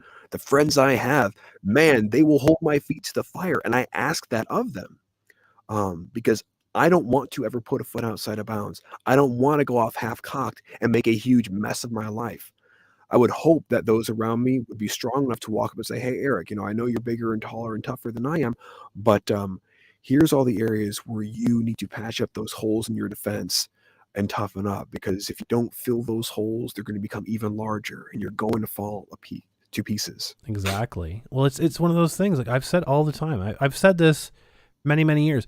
You want to surround yourself not with people who tell you that you do nothing wrong and that you can do no wrong. You want to surround yourself with people who are critical and who are there for you, like through being wrong. And it's there's nothing wrong. There's nothing wrong with being incorrect or wrong about something. That's a chance for growth, right? Yes, People look absolutely. at failure. People look at being incorrect or being wrong as like some, you can't let that. I get accused all the time of like, oh, you could never be wrong. No, I can be wrong many times. Prove me wrong. That will be an opportunity to learn. I want to be proved Yes, wrong. Because like absolutely. if I'm wrong about things, then that means the world is a better place than what I think it is. Yeah, and then it gives you an opportunity to learn something new. Like, Exactly. I love when I see those comments online. I was today years old when I learned this. I'm like, well, hell yeah, yeah. Always be learning, and like this idea of even we go to school. The concept of academia. You're constantly seeing things get figured out that we didn't understand before. Like you think back to like biblical days. What did they think stars were? Did they think stars were just some kind of weird being out there in the universe that could wink its one gigantic eye? Maybe they did think that. And then we come to find out, oh, they're actually concentrated balls of gas swirling millions and millions of miles away. It's like you're constantly learning things. Yeah. And you have to be open to that. And as painful as it is to be told you're wrong, and then have to face the fact that, yes, you are wrong, man, if you can swallow that pain down and then make the next move armed with that knowledge, you do so much better for yourself and the world at large. It's like, I love something that Dr. Jordan Peterson talks about. He always says, always tell the truth in so much as you never willfully lie. Because every time you lie, you shift the I guess the ticker on the chaos scale of the world sharply towards chaos. But every time you act truthfully and you speak truthfully, you crank that ticker back towards order. And even if it's only by little fractions at a time, even if you're only doing 1% better every single day, man, think of how far you come in 6 months, a year, 2 years. And think of how much better you make not just your life, but the people's lives around you for acting and speaking in truth. I completely agree. Completely agree with this. I mean, you've said it yourself when you were talking about the union thing. The whole union thing, people will go, and it's been demonstrated, people will go out of their way if it benefits them individually, but they will not jeopardize themselves to benefit the whole, which I think is terrible. I mean, it's like, I get it. Everyone has a family. Everyone has to do this. But by being complicit in these types of things, you're endangering other people's families. You're endangering other people's Yes. ability to have families, or you're possibly creating more predators. You're possibly creating more future issues down the Oh road. yeah. Well, and complacency. It's like the beginning of Boondock Saints when the priest is talking about the case of Kitty Genovese, this girl who was stabbed like 13 times.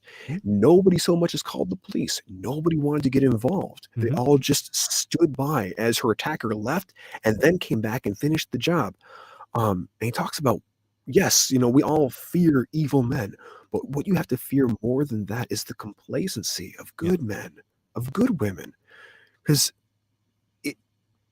when you don't speak up about something that you see to either be incredibly wrong, um, and we'll say even illegal, if something like that goes on for 10 years and you're privy to it and you know all the ins and outs, you have the firsthand knowledge, and then suddenly allegations pop out about someone regarding all that dark crap that you know firsthand about, and you then jump on a bandwagon to sandbag that person, um, shame on you, because you had every opportunity over those 10 years to speak up and do something about it, but you chose to sit on it.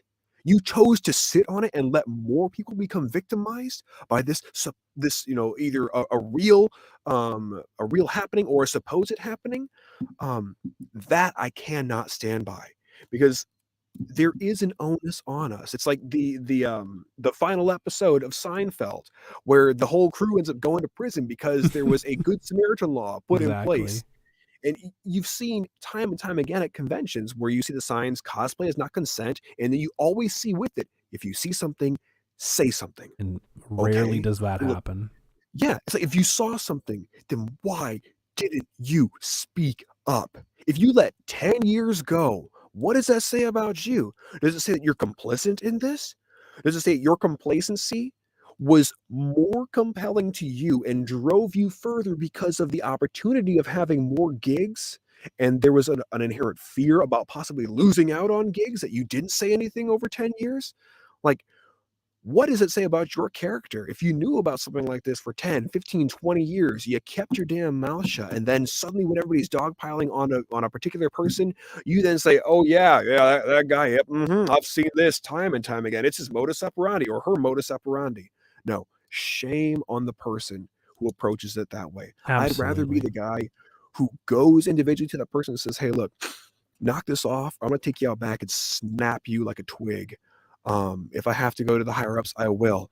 And then I'll come back if they still maintain with a witness. And then I'll come back with the higher ups and I'll say, look, the bell doth toll for thee. It is time to go. Don't let the door hit you on the way out. But I'm not going to sit idly by, like that show. What would you do? Where they record secretly, the goings on of something crazy, and you watch what people do. Like I'm not going to sit by idly, watch some girl get up to use the restroom inside a restaurant, watch some guy dump something into her drink and be like, yeah, man, hey, get it however you can. No, I'm gonna reach over there, smash the glass on the counter, and slice his throat with it. Well, I'll tell you a story. I'll tell you a story because this is pertinent to the clowns that have been coming after me for the past week and a half. Which I'm sure I love people... it. You and Power Keg with the clowns. I love it so much. I'm sure people out there have been enjoying it. I've been enjoying it thoroughly. It's pretty hilarious. I know some people are concerned. I don't take them seriously at all because if this is the worst that they're pulling out, then I must be the second coming. That's the worst they can find. But basically, years ago, many years ago, this part you might not know about me, Eric. So, Okay. I was into the fur fandom. I wasn't a furry. I wasn't a full furry because I found out what a furry was by having friends in that fandom, and that is about 99 degrees further than I need to go with that. I was on the very surface level of it. I have a Neopets account. I've had a Neopets account for 20 years in December. Wow. I saw my first Neopet too. She's turning 20 years old in December. It's crazy. So I had commissioned a mascot outfit, like a fursuit, not really a full fursuit, just a basic one of one of my Neopets. And I was dressed up, went out to like this cosplay picnic thing, had a great time. That's where I met up with the owner of Kitchener Comic Con, which didn't exist at the time. They were doing other conventions, but he invited me to come to be a guest at this mini convention that he was running. That was the start of our business relationship because he saw how I worked and all that stuff, and so it's great. So I got in, and I got warned by people, "Oh, don't work with him. Don't work with him. He's this, he's that, he's blah blah blah blah blah. He's this, he's terrible. This convention was bad. Blah blah blah blah blah blah blah." I'm like, okay, well, I'm gonna make my own decision on this. I'm like, he seemed like a decent dude. The event that I went to seemed fun. The people seemed nice. I'm gonna make my own decision about it. So went to the convention, had a good time. I can't remember if that was the year that we had the voice of Tuxedo Mask, Toby Proctor, or not. But yeah, it was great. It was a tiny ass little little shoulder like elbow rubbing convention. It was just like less than 500 people. It wasn't very big, but it was great. Like the atmosphere was fantastic. So then he offered to have me come on as staff and help out with the other convention because I said to him, it's like, look. I reached out to another convention, which is long defunct, and I reached out to them and said, look, I've been vendoring at events. I've been doing this stuff. I can see certain things that need improvement. Like I have management skills. I can help you guys out if you want to. I'll do it for free. They're like, no, poo, no. So I offered the same thing to Mr. Hop when he offered to have me in and blah, blah, blah. He's like, we'll work together, blah, blah, blah. So we got together. He went from having an event the previous year, having an event where vendors were asking refunds and leaving on the second day to having a massively successful event when we were there and we planned it together and everywhere else. So I saw the struggles that he was having, and I saw the issues and boundaries that he was having and the opportunities, and I worked with him. And over the next 5 years together, and because I said to people, it's like, look, I'm going to work with them for 2 years. If it turns out that nothing is being improved, then I'll just not work with them anymore. That's it. It's the worst that can happen, right? We butt heads, no big deal. Go our separate ways. So the shit happened in 2017 where he said an off-color comment to somebody online that turned into this big fucking circus. And so I told him, it's like, look, you're going to listen to what I have to say. You're not going to say a fucking thing for 3 days. Let me handle this and we're going to get through this. And we did. We got through it. It was no big deal. No big problem. But within that time frame, so from 2015 up to 2020, so 2017 was the first year that we ran Kitchener Comic Con together, the very first year. Oh wow! And it was a big success, biggest success that we've ever independent conventions have ever had in the region. Awesome. Like literally broke the glass ceiling for conventions in the area. That's great. And because Kitchener Waterloo seemed to be like a dead zone because it has Toronto, it has London, it has Niagara Falls, which already have established. Whenever someone brings an event here, you can never get more than 500 or 600 people to it, no matter how much money you pour into it. Kitchener Comic Con broke that; they shattered that wall. So awesome. the team that put that together, we did such a good fucking job for the years that we were together there.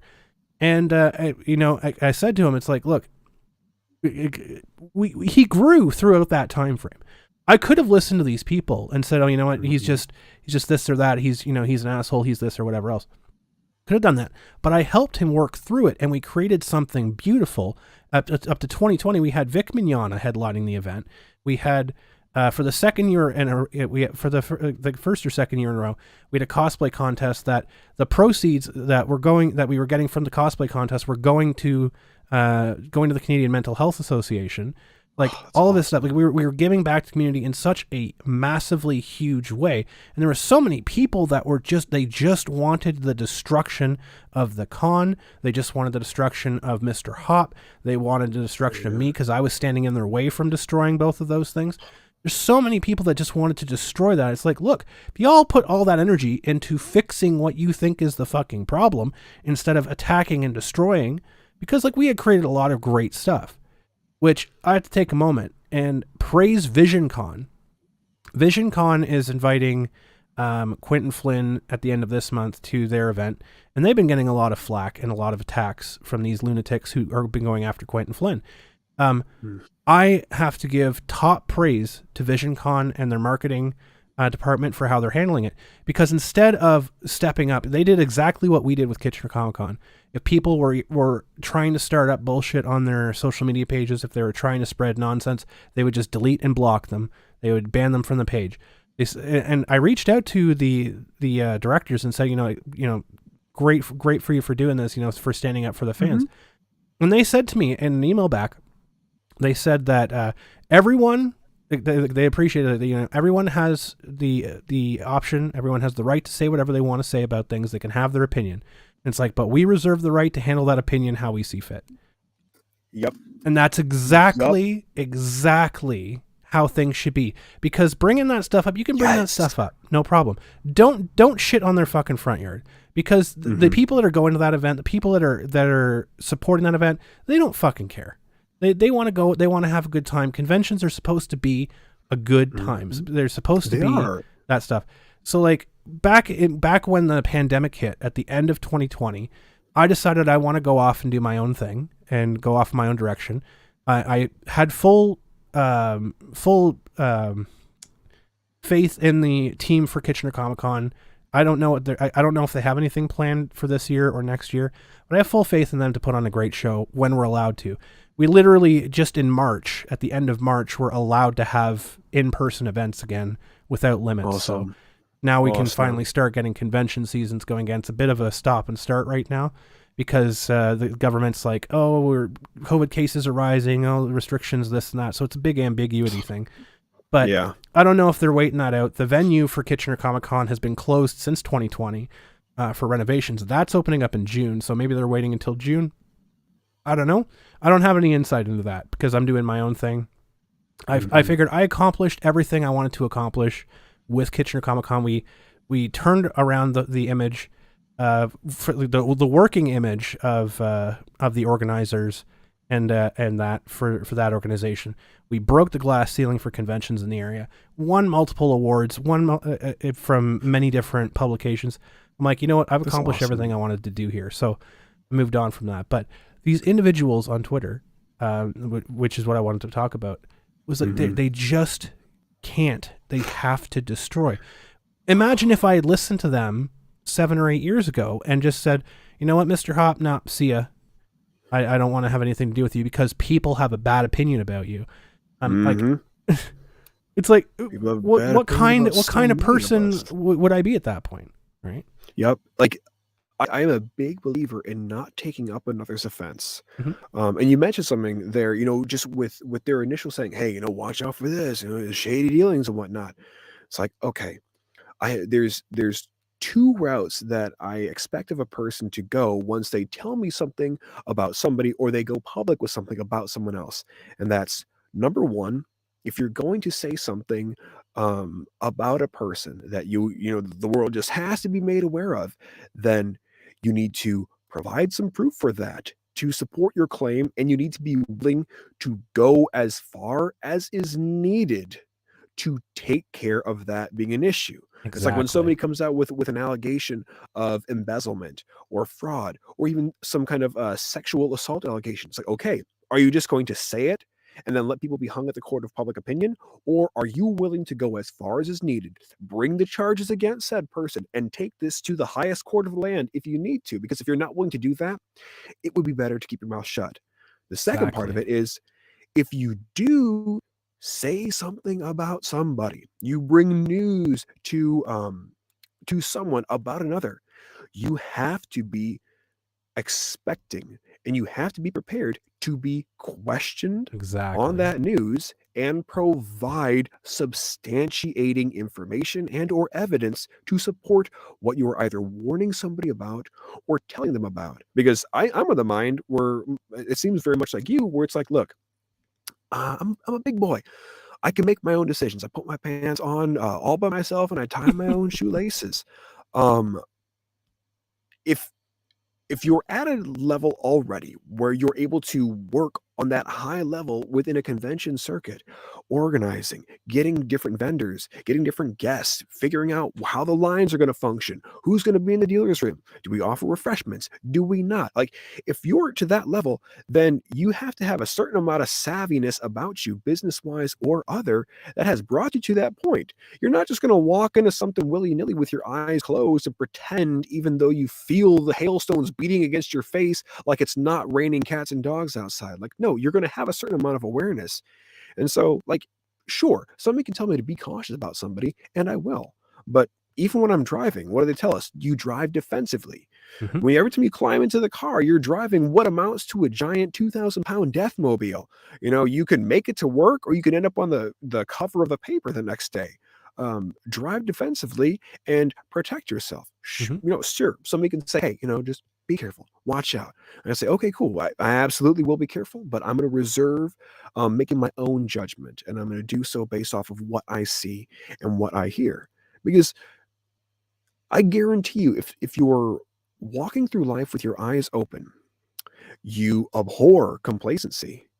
You abhor just bad behavior in general, then people are going to show you exactly who they are, and you're going to pick up on that. It's only the people who have ulterior motives, who are in tandem naive beyond what is even acceptable inside just adulthood or even young adulthood. Those are the ones who are going to get burned because they ignore the signs. They ignore everything that they know to be true because, well, I just don't want the world to be that way. I'm going to wish and hope with everything in me that it can be this way. And then, oh crap, I got burned. How could this have happened? Well, you Exactly. ignored all the landmines that you walked around till you finally stepped on the one that set the whole field off.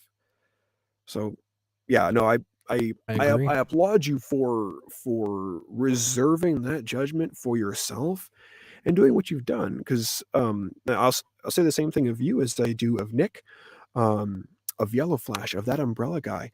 Um, the service that you provide in getting to the heart of a matter, carving your way through that jungle of nonsense to get at the truth at that core, Mhm. and having to take your lumps along that way, getting scraped and cut up and bruised doing so, um, that is a laudable thing.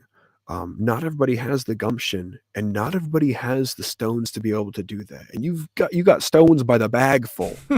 Um, and you're often not the most popular person, or if you are popular, it's for negative reasons.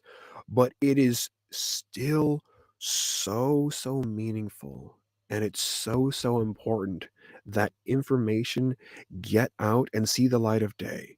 Because we know that the only way that the bad guys win is if the good people do nothing. Exactly. Um, it's why even in the book of Proverbs, which is what I live my life by, it talks about, oh, when the wicked succeed, there are groans. But when the wicked are put to heel, there are shouts of gladness. Like even if somebody out there doesn't have the physical strength or the mental acumen or the pocketbook to be able to engage in that war like they want to, when they have a pillar that they see like yourself or Ricada or Flash or that umbrella guy or hopefully myself at some point, when they see that there's a pillar that they can throw their support behind, then they're able to engage with the fight and they're able to help out in whatever way that they can by supporting you or somebody else who is fighting for truth, who is fighting for integrity. um, yes, it does, save them with a bit of anonymity, but it is still um, giving them an opportunity to, even though they can't physically themselves do something about it, or they're maybe unable to, at least they can show support to somebody who is willing to take that gift, carry that fire with them and go and do something great with it. So, like, again, what you provide, even though it doesn't make you the most popular in the circles that can't stand you or can't stand me or can't stand who we're associated with, it is so meaningful to all those out there who haven't spoken up yet, but are still supportive, or who drop a super chat, but still choose to remain anonymous. It means so much to them. And I know it's giving them courage. I know it's giving them support. I know it's giving them more of a reason to grow their own NAD satchel and step out into this arena and say, no, you move. Absolutely agree. Thank you so much for that. It honestly does I mean mean a it. lot. It honestly does mean a lot. And I that mean it. I is really do. that is one of the major quotes that I leaned on throughout all of the nonsense that we've had to put up with. Both myself personally, the convention, and everything else. It's like, no, it doesn't matter how many people tell you you're wrong. If you're right, that doesn't change the facts, doesn't change the truth, right? It's Yeah. like another story I'll lean on here is when I was just a budding media manager for Kitchener Comic Con. I had been in charge of the press passes and things like that. Mm-hmm. There was an individual that was a photographer.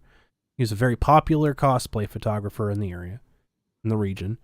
And I was doing my rounds in the convention, and I saw him taking photographs of a young cosplayer. He had her sitting on the ground with her shoes off, her socks off, taking photos of her feet up skirt. And so I stopped him and I said, "What are you doing?"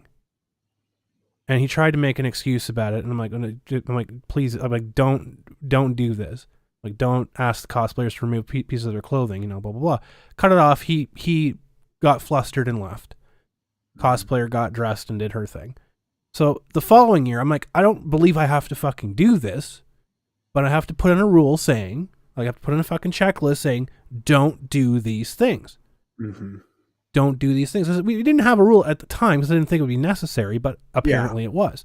So the following year, I put this rule in.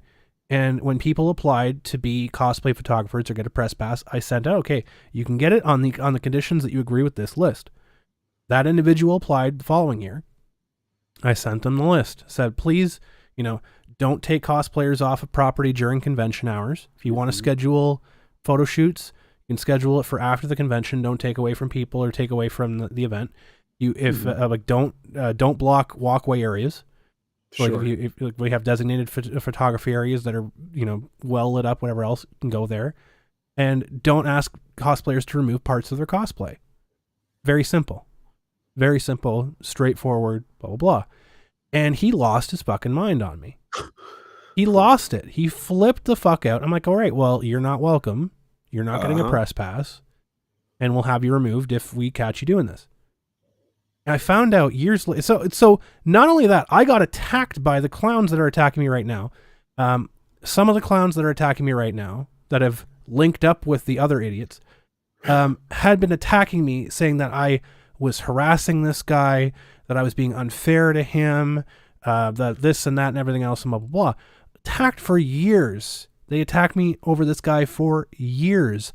I found out last year, it was about a year and a half ago, this guy was actually a predator on cosplayers. I had a girl reach out to me. She was underage when he tried grooming her. And I have we went through like all of the DMs. She talked about it. There's a whole video on it if you guys want to see it in the Canuckleheads. But it turns out that this guy had been doing this not to just her, but other cosplayers. He had been taking 500 to 600 photos of cosplay sessions and be giving them like 50 to 100 photos. He'd been keeping the other ones and he'd be selling them on the side to people. He'd be taking orders from grown men saying, can you get this age group or whatever else? Can you get this person? He'd be taking photos of underage cosplayers and selling them to grown ass people. And this is the guy that I effectively banned from the convention years before because I didn't listen to these lunatics that were pushing back on me. It's like, no, the guy's not listening to the freaking rules. This is the rules that are here. We're not having him in. I took so many lumps over that, and we stopped that fucking predator from being at our event. Mm-hmm. Yeah, it's like if you lean on integrity, man, you can't hope but to win. Like, okay, one of my favorite shows, one of my favorite actors, Jeffrey Dean Morgan, inside The Walking Dead. There's that incredible scene, I think in season 8, where he has this hot iron heated up, and he freaking melts this dude's face with it because the guy broke the rules. And he asks everybody in attendance, why did this have to happen? They all respond, because he broke the rules. Why do we have rules? Because the rules keep us safe. Exactly. Like, you did not shirk on your duty. You didn't rest on your laurels. You backed yourself up to that river of truth and integrity, and you said, no, you freaking psycho. You are not welcome here now or ever again. Good on you. And these are the same individuals that are linking up now with the people that have been going after Vic, people have been going after Quentin, people have been going after other individuals. These are people that are linking up with them now that defended this type of behavior and that still defend this type of behavior with the Damon Mills situation and the stuff that we're seeing out with us like this. Oh, well, he's changed. They've changed. They're not like that anymore, et cetera, et cetera. Like, no, we spot these people, we identify these people, we call them out, and we get attacked for it. Nick gets attacked for it. Yellow Flash gets attacked for it. People that bring the truth to light get smacked around for it all the fucking time. But I get it. You don't care. Like, you don't let somebody out there doesn't like me calling Clowny fat. Big fucking deal. She is. Mm-hmm. She's a ham planet. I don't care. Like, I got ham planet. I'm writing it down.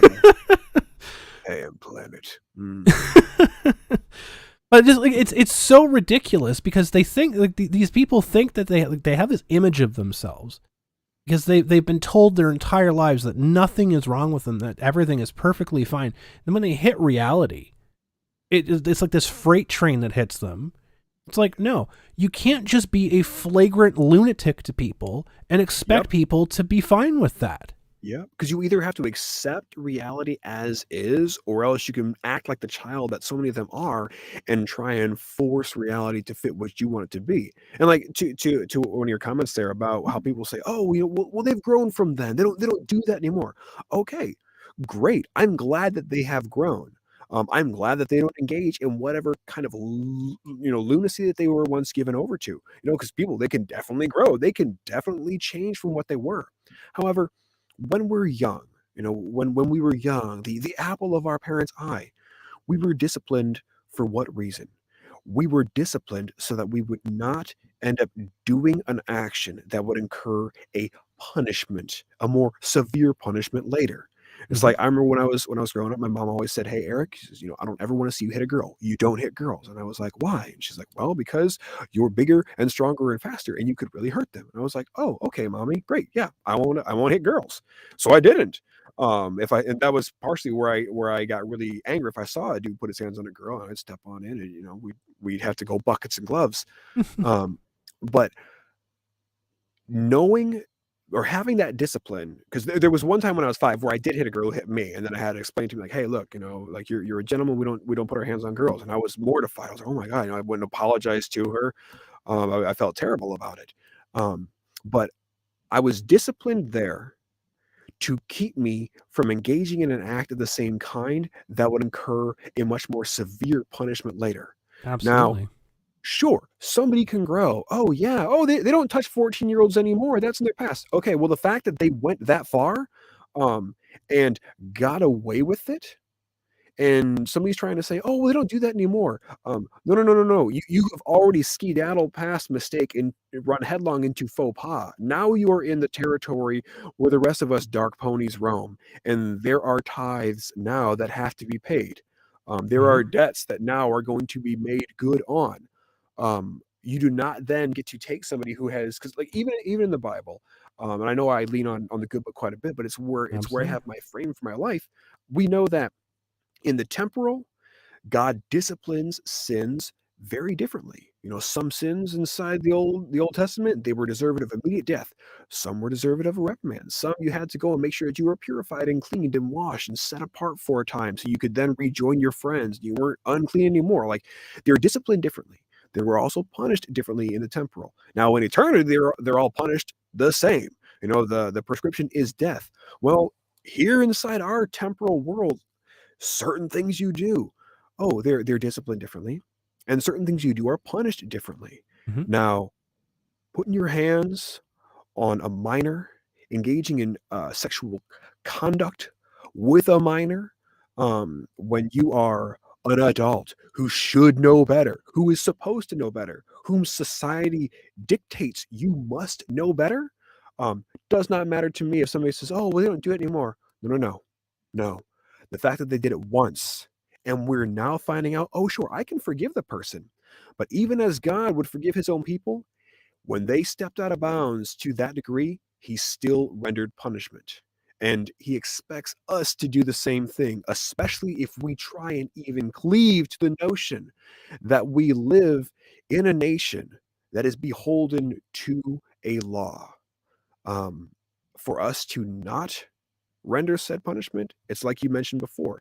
If we don't take care of the weeds when they spring up initially, Mhm. then we potentially allow for more people to be victimized by that thorny bush down the road.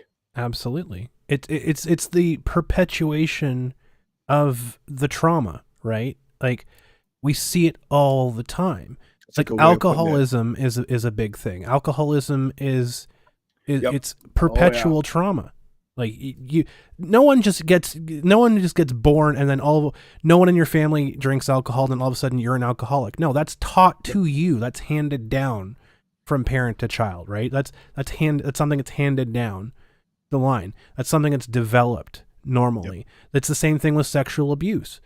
That stuff is Oh, normally, yeah. unfortunately, handed down because that Yeah. What happens is to it? What somebody, hurt and then people? in turn they inflict it on somebody else.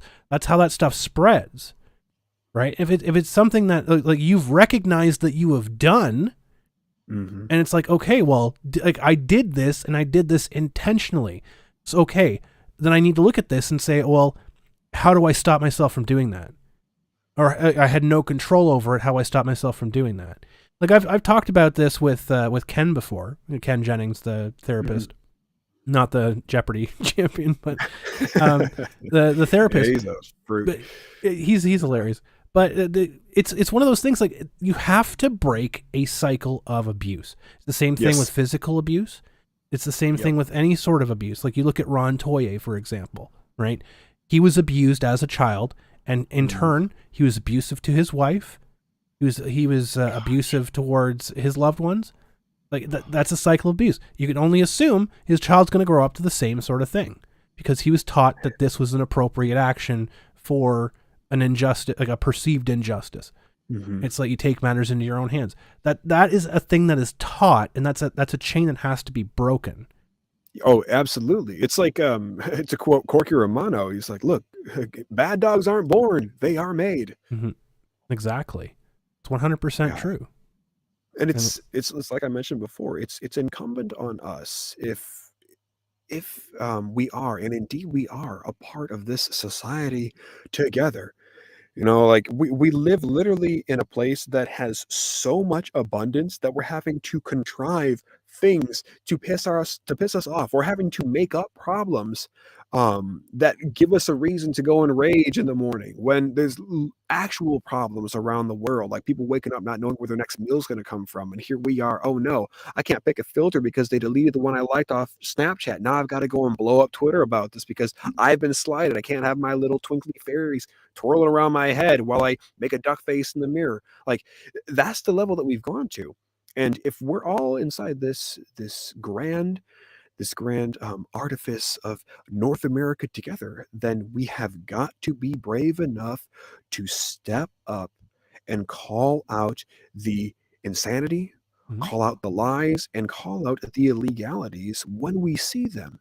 And we have to put faith. We have to have faith enough that other people of integrity, of sound mind, of power will back us up on that. Because I guarantee you, even though I guess a couple months ago when I had shared Nick Ricada's stream, for the first 48 hours, I just got dogpiled on. Everybody was reaching out to me behind the scenes, just saying terrible, nasty things to me. I thought the whole thing was hilarious because I guess I'm a little twisted like that. But I stayed there and I weathered it. And after that 40-hour mark went up, suddenly I saw the tide totally shift back, and all those people who had been a little hesitant to talk when everything first happened started throwing their support behind me and started engaging in conversations with these people that don't know me from Adam, who were saying some very, very derisive and just cruel things about me, making these very blanket claims that had nothing to do with the situation at large. But I saw the pushback. And even though it took me a little bit, I had to stay there in that moment of uncomfortability for 2 full days. It was worth it because I got to see people who maybe up to that point were a little bit too timid, were a little bit too either afraid or felt like they didn't know enough to be able to engage properly. I got to see them come out of the woodwork, and like I'm so happy that I got to be a part of that, because even if I helped inspire 4 or 5 people to take up their cross, as it were, and engage in something meaningful, then it was totally worth it to me. And that's an amazing thing. I kudos to you for weathering that, because there's so many people out there that crumble at the amount of pressure, and it's an immense amount of pressure. It's an immense amount of pressure. It is. I want to just take a moment because Sam Flynn is in the chat. Welcome back, Sam. Good to see you. Sam! Happy to see you, Sam. She says one of my favorite quotes of all time here. This is something that I live by as someone who has lived through and survived a sexual assault myself. It's not your fault for what happened to you, but you are responsible for how you choose to let it affect you. Yep. 1000% true. Absolutely. Like, to even tag on to that quote, one of the ones I love is, "You don't have to dim someone else's light just to make yours shine brighter." Absolutely. And I think those two can go hand in hand, because like, we wake up every day and we have a choice. Like, you have a choice to or to not, to engage or to not engage. And there's a lot of times where I'll see something crazy happening in the world, and like I can feel, that twinge grab me, and I can feel that heightened sense of awareness and anger flare for a second. And I may want to just fire off about it. But I step back and I go, okay, what is to be gained from this? And if the only answer I have in response to that is I'll be adding to the noise, then I don't say anything about it. Because unless I like, there's one aspect of our communication online where yes, there is a certain amount of, I guess, rebuking, if you will, that takes place where we see somebody who is acting completely contra to what normal, just regular life would dictate, and we're like, no, no, no, hey, call her back inside the lines here.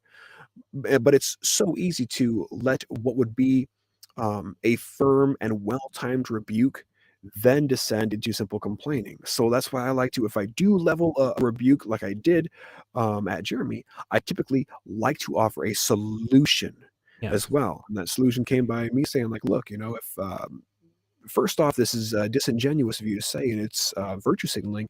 The solution would have been to, as a director who can cast some of these small fries. And now we see that those roles are going to be coming back in house. So the small fries, yay, good for the small fries. But that's I think where everybody, at least those of us who are good intentioned individuals who don't just want to watch the world burn, that's where we have to be careful when we get online, because it's easy to muckrake. It's easy to sling just mud on people. It's easy to be vile and vulgar and descend to that level. But after that 48 hours, when I was watching that thread just explode and watching support happen, what I was seeing was you had the clowns on the left side of the aisle being belligerent, being very hard to understand. But then I saw them folks on the right side of the aisle putting together these incredibly well concocted arguments using these $6 words with 4, 5, 6 syllables, being able to slice and dice the opposition apart with an intellect that was far superior, but was led by an understanding of, I'm not just going to add to the noise. I am going to, defend somebody for the sake of truth, and Mhm. I'm not just going to try and be mean and vile to somebody. Well, and I always say like, and this is so I've been in the middle of writing a book, a handbook on Ooh, how to deal with cancel culture. I'm calling it the stop method of how ooh. to stop a cancellation. So I'm in I want to the be one of your advanced readers when that gets finished. absolutely, Awesome. absolutely. But I'm writing a handbook on the methods that are most effective on how to just instantly jump in and just boom stop, and it worked. I will say this, it worked with a recent person who was being canceled, who followed the method as described, and it immediately put a stop to everything. Immediately put a stop to it. All the nonsense, all the noise completely, I wouldn't say completely cleared up. There's still some noise behind it, but took the legs out from underneath the people immediately. This was not a small fry. This is a high profile one too. So like all this stuff's going to be in the handbook, but Awesome. I'm working on that, because what I always say is that you don't have to be ashamed of something if you're unashamed, right? You can't shame the unashamed. Speak Mhm. truth all the time. If you're talking truth all the time, then you don't have to worry about being outed as a liar. There's a distinct difference between telling the truth and between lying and between being ignorant, right? Yeah, There's or a making a distinct mistake. line between the two. Is you Yep. have to have prior knowledge of it being false in order for that to qualify being a lie. If I'm ignorant and I'm just going based on the information provided, then you can educate me. And if I'm Mhm. educated with facts and evidence, not just hearsay and nonsense, then that's different. But the fact of the matter is with this, is that we're seeing a lot of people out there that don't want to do the educating. Yep. They don't Or want the to share the retractions that facts. need to happen. Yeah. They don't want to share facts. They don't want to talk evidence. They just Yep. want people to believe. And that lends more to liars than it does to people who tell the truth. Oh, absolutely. Absolutely. It's like that old standby of in relationships, your girlfriend is accusing you of cheating and she's doing it every other day. It's like, well, there's a very highly likelihood that she's already sleeping around with somebody else and engaged in that. It's like that Very, projection that people do onto others when they're guilty of what they would accuse somebody of. And absolutely. it sucks, like, not to beat this dead horse, but you see it all the time in the entertainment biz. Because like, It's so weird because those of us inside entertainment, the big time movie stars, we were the misfits back in high school. We were the theater nerds. We were the ones who were getting involved in improv theater and trying to do a little sketch comedy group on the side with our friends, in between our college classes. Like, we were the awkward ones. We were the social outcasts. Yep. And then you see people suddenly, oh no, I've got fame. I've got a certain amount of notoriety. Like, oh, people really like me. I guess um, I will just push the bounds. And if as long as nobody's saying no, then that must mean it's okay. And so many people, boy, they will sear their conscience.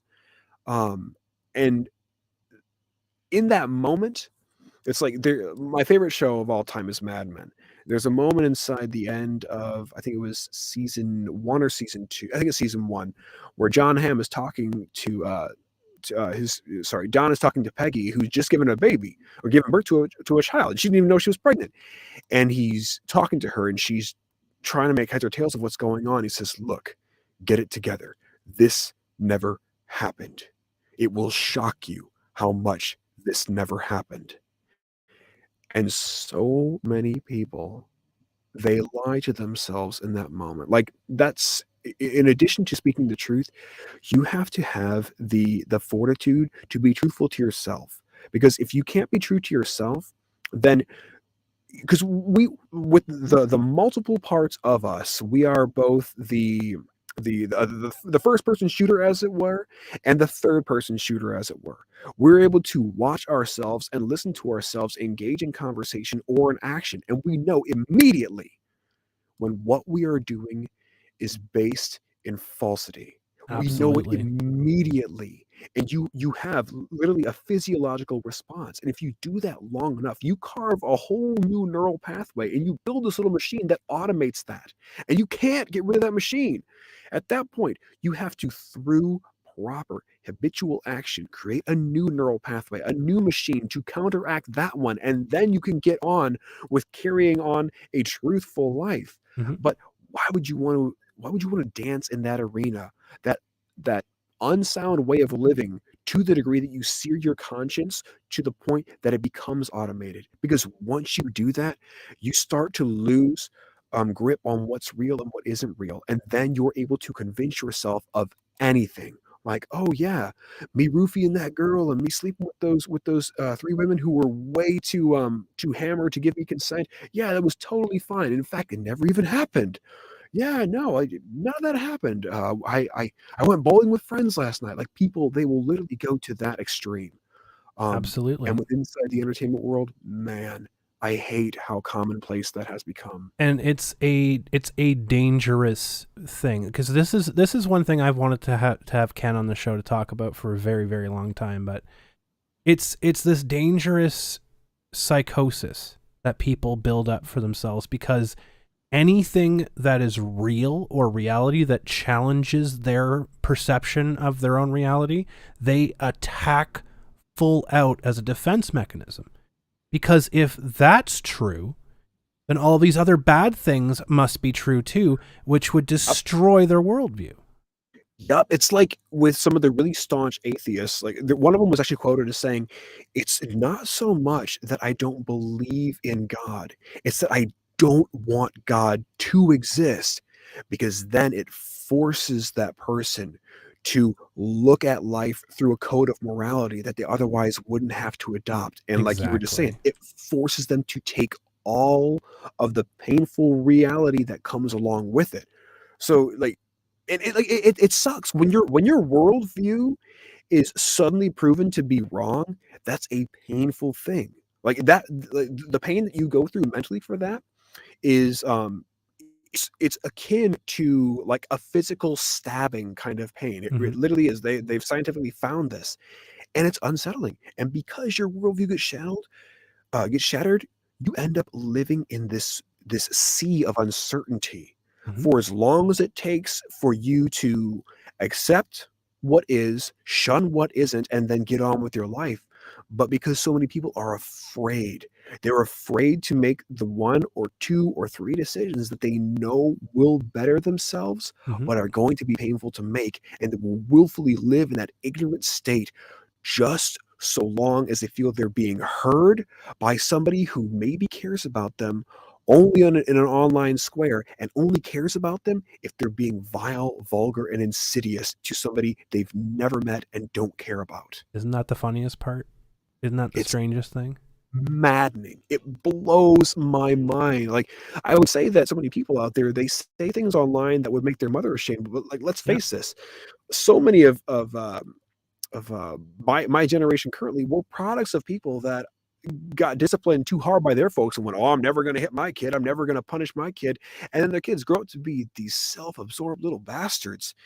So I say, people say things online that would make their grandmothers ashamed, because Exactly. that generation at least had some scruples. They got up, they ate their bacon, they ate their butter, they ate their eggs, they got on with their life, and they didn't have to take 4 days off after an election to go process their own thoughts. Like, are you kidding me?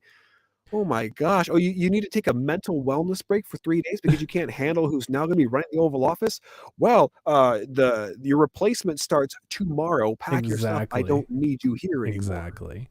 Well, and this is something that I tell people all the time, right? Because like I know I have inspired some people to be bold and talk and push back on all this stuff, which is great. I'm hoping that more people are able to speak up and speak out and talk about these things. But I also know that there's people out there that struggle with the Yeah. exhaustion that comes along with it. Yeah. It's and what I will say to folks, like, look, I'm not typical. I'm not the typical person when it comes to this stuff. My endurance for this nonsense is like maxed out, right? Like it's maxed right out. And that didn't come without a cost. Okay. Oh, yeah. Years and years ago, when I first went through an issue with friend groups and whatever else, I probably was in the darkest place that I've ever been in. Mhm. I'd been there. I'd stared the abyss into its eyes, and it stared back. And it would have been easy to go at that point. I said, you know what? No. And so I have faced the worst hell that a human mind can go through, which is your own self. Faced that, Mhm. and I've turned back from that and said no. So there's literally nothing. What I can tell people is there's literally nothing that anybody out there that can say to you that you can't do worse to your own self. So if someone says Mhm. something that exhausts you, Absolutely. that puts you off, whatever else, look in on yourself and say, why does that bother me? Why Mhm. does that bother me? Oh, yeah. How can I get control over that feeling?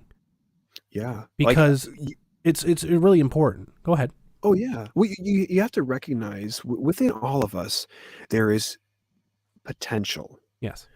Like, we have such incredible potential for good and incredible potential for evil. Like, Yes. but we have to recognize that we have this ride along, as it were. Like, we are all, in a sense, monsters. Mm-hmm. Um, and there is a baser side of us that, if it's not trained and it's not honed and it's not focused to be able to engage when necessary, if we don't willfully essentially shake hands with the monster that we are and learn to incorporate that into our being, we will end up being forced into that role by external factors. And that's where you see, like to quote from the movie, oh goodness, Anger Management, where he's describing the 2 types of anger. You have the explosive anger, the person yelling at the cashier for not taking their coupons, and then you have the implosive anger, the person who takes that abuse day in, day out, till they finally walk back in with a gun and shoot everybody in the store. You have to be willing to engage with your monstrous side. Recognize that you are a monster and willfully choose to be that monster, but be that honed, surgical, precise entity that you can be. Mm-hmm. Otherwise, because of the situation you are in, life being what it is, people being who they are, you will be forced into it. And there's a real good chance that when you finally explode, you will not have the wherewithal or the fortitude mentally to handle that appropriately and dial yourself back when you need to. You'll end up saying things you don't want to say. You'll end up doing things you don't want to do, and you'll end up hurting not just those you want to inflict pain upon, but those around you that you care about. So, like, Absolutely. we have to live this dichotomy. We have to recognize the potential that we have, and then when it's time to be monstrous, focus that. Because Mhm. like so many people this drives me crazy, and an indictment on unread Christians, and I mean unread in terms of just reading the dang good book. But so many people go, "Oh yeah, it's wrong to hate." No, it is not wrong to hate. Proverbs 8:13 tells us the fear of the Lord is the hatred of evil. He says, "The evil one I hate." Well, if you wanna recognize what that fear and that awe of that higher power is, it means that you have to recognize when something is evil and get good at hating it. Yep. Not saying that it has to be an active kind of hatred, like you just wanna go out and kill people. No, that's not what I'm saying. But you have to recognize when something, when an idea, when a concept, when a mode of action is evil, and be completely okay with hating that mode of action or that outcome. Like, I don't hate the person who aborts their child, but I hate the outcome of that abortion. Yeah. You have to be able to engage with their monstrous side, and you have to do so in a way that doesn't just add to the noise. And like you were saying, your store for being able to handle the pressure of this has been, bumped up. Like you have worked those muscles, carrying that weight over and over and over to where you have so much more endurance for this. And that doesn't come easy, but No, it does you not. willingly chose to, after facing that dark night of the soul, you went, okay, I'm still alive. I'm still breathing. I'm not made of glass, and I'm not going to stop. I am not going to hang around with people who don't care about me or where I'm headed. OQP, only quality people inside my life, and I'm not going to Exactly. be satisfied with just meeting the status quo. I'm going to do something meaningful, not expedient. And like Yeah. you're a testament to how far that can carry somebody when they do engage that side of themselves. And I appreciate that. Thank you. Um, it's a testament because I'm, in the grand scheme of things, a nobody, right? I have less than 1,000 people following me on Twitter. I probably have like maybe 30 or 40 people watching me right now on YouTube. Grand scheme of things, I'm a nobody. But my voice is terrifying to people out there because I speak with intent. This is the thing I got to tell everybody. This Mhm. is the Fey way of lifestyle, right? You look at the Fey, don't fuck with the Fey. Yep. Myself being pagan, but don't fuck with the Fey. The Fey way of lifestyle is what you say you mean. Period. You don't have any regrets about what you say ever, Yep. because if you had a regret about saying it, you wouldn't have said it in the first place. Yes. Yep. You do the same thing Absolutely. with your actions. If you take an action, you don't have a regret for that action. Otherwise, you wouldn't have done it. So, like Absolutely. the only way of apology proper is, like you said earlier, what tithe are you going to offer in recompense for that action that you have regret over? But you don't Yep. necessarily, you just have to weigh it out, because Oh, yeah. there's good in evil, and there's evil in good.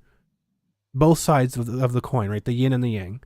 Mhm. Good people are capable of doing evil things. Yep. Evil people are capable of doing good things. Oh, But yeah. it's that balance that you have to strike. And I Mhm. always say, Well, it's like, there's not a single thing that I say on DMs or in private, whatever else, that I would not say in person. Because if you can guarantee you, whatever yup. you say to anybody, anywhere, at any time, just act like it's broadcast on the public news. Because guarantee you, if you wrong somebody, if you disappoint somebody, if you cross somebody, if you follow up with somebody, that will become public. Yep. And if you're ashamed about saying it, then why are you saying it in the first place? Absolutely. Oh my gosh, absolutely. And like that's why I try so hard to speak with surgical precision. I like to say I don't scratch my head unless it itches. And I don't speak unless I have something to say. Exactly. Um, because it when words are many, iniquity is not far behind. Because typically people will fire from the hip and they will give just full vent to that rage inside of them without even processing it beforehand. But if you sit and you think about what is actually irking you or some injustice that you feel that you have a say in or can do something about, and you chase that down, because we have the beauty in our minds, like not only can we dream when we're asleep, but we can dream when we're awake. We can Exactly. be those dangerous people who are able to logically work out every single avenue of what is going to happen like a chess player. And we can avoid all the ones that we realize are going to lead to ruin. And we can decide, if I do speak, I might as well speak to this, about this, in this fashion, and for this long, and on this platform or to these people. And I am hoping and expecting this kind of response back instead of just word vomiting, this word salad that so many people do. It's like, okay, I pray for wisdom every single day, probably around 100 times a day, because I know that I need wisdom. And it baffles me sometimes when I see some of the naivete and some of the genuine stupidity coming from people that I revered for a long time. Now, I may have revered them for their acting prowess. I may have revered them for their culinary skills or for their engineering ability. But then you see them talk online and you recognize that there is such a thing as being educated into imbecility. And way too many people, they have all the knowledge in the world, but no wisdom to apply that knowledge. And that, I think, is where the biggest driving force behind the lunacy we've seen coming from the Funimation Mm-hmm. side of things, the lunacy we've seen coming out of all the bevy of weird, dark goings on through there in the last 5, 6 years. That's where we've seen the lunacy coming out of our Hollywood and our coastal elites. That's what it's born of. It's born of people who literally lack sense, but have all the information you could ever need at their fingertips with no driving understanding to apply it properly. Absolutely. And they get threatened by people who can apply it properly and who can Isn't talk. that crazy? Isn't that crazy? It's like I've okay, back when I was young and dumb and thought I knew a thing or two. I would try and grapple with people in these really high intellectual kinds of conversations, and they would cut me to ribbons, just slice me and dice me. And I step back, going, wow, I totally showed my ass here and made myself look like a complete and utter fool. Better to just keep my mouth shut and be thought of as a fool than open it next time and remove all doubt. But what I did is I started reading every damn book I could get my hands on. I started consuming the classics. I started consuming different podcasts on things that I didn't know about that I wanted to know about. But it wasn't just people within my age bracket that I was listening to. I was going to those who have been around for 20, 30, 40 years longer than I have. Those who have already walked way more than a mile in most people's shoes, who have lived harder than most, who have the scars to prove it, and are able to say, hey, kid, I've been there, done that, bought that t-shirt. Here's a better way. Exactly. It's so true though. Like, I guess like I've had a lot of stuff to go through over the years that I've been here. It's a very short period of time when all's told, but so I was very fortunate to get all that out of the way first. But I tell people, it's like, folks, if you need a break, just take a break. just take a 5, 10, or 3-day break. Like, if you need it, you need it. Not everyone has the wherewithal to withstand the nonsense. Like, people ask me, it's like, well, why do you engage with these people? Why do you engage with? Because it's important to. It's important to, because what they want ultimately, they're never going to stop. By the way, they're never going to stop attacking Vic or Quentin or anybody. They're not going to. And I don't do what I do for any one person. I don't do it because I'm a fan of Vic. I don't do it because I'm a fan of Quentin. I don't do it because I'm like a fan of Sam or Eric or anybody. I do it because I'm a fan of the truth. Mm-hmm. And it's important because I know that I'm equipped to do that. Yes, that is such a key thing. And you are equipped to do that, which is why it kills me when I see people out there who are literally just gifted mentally, linguistically to be able to slice and dice in that surgical level of precision, and they don't use it. Oh my gosh, it's robbing the world of a gift, of a very needed service. And it's important because there's a bunch of lemmings out there that just follow a leader. And usually these leaders have ulterior motives. Let's not kid ourselves. Like the people spearheading the attacks on Kitchener Comic-Con and against Mr. Hop over those number of years, the people that were spearheading that were other convention organizers. Oh my gosh. Con organizers that ran a convention every single weekend, a con organizer that had been called out and was forced out of his position because of embezzling money. Oh my gosh. These people have their own history and logs of wrongdoing, and they know they have a lot of useful idiots that they can just whip up and throw at people. Oh yeah. And they're never going to stop talking. Yeah. So it's important when they do pop up, like you said, the weed situation, right? When they do pop up, you got to pull them. You have to, because if you don't, they're waiting for the day that nobody says anything bad to them in response, so that they can uncork the bottle and act like everything happened yesterday. Yup. Oh my gosh. Like, even in the good book, even back again to Proverbs, I'm explicitly told to hold a brother back from stepping directly into the fire. I'm told to do that. Like, for those of us who do have a level of wisdom that is uncommon, for those of us who do have a level of sense, who have a level of understanding and analysis, plus integrity that is uncommon, it is incumbent on us to keep those people's feet back from the fire and point out when they're taken for a ride. Like, it's so important to do so, and I want to see more of it. I really am hoping like mad that Elon buys Twitter outright. I really, really am. I'm really hoping for that, because I want to see the genuine public square like they have over in England, where I don't know if you know how the actual public square works there, but there's a park in England, or sorry, in Great Britain, where there are people that go to engage in discourse, and in the park there's a number of ladders, and if you have something to say, you climb to the top of that ladder and you say it, but you say it to a crowd that will engage with you. You'll have some hecklers. You'll have people that genuinely want to hear what you have to say. You'll have people challenge you. And then it opens up for genuine discourse where you can disagree with people amicably and go get a beer afterwards and not feel like you've got to kill the person. Like, I want to see that happen again.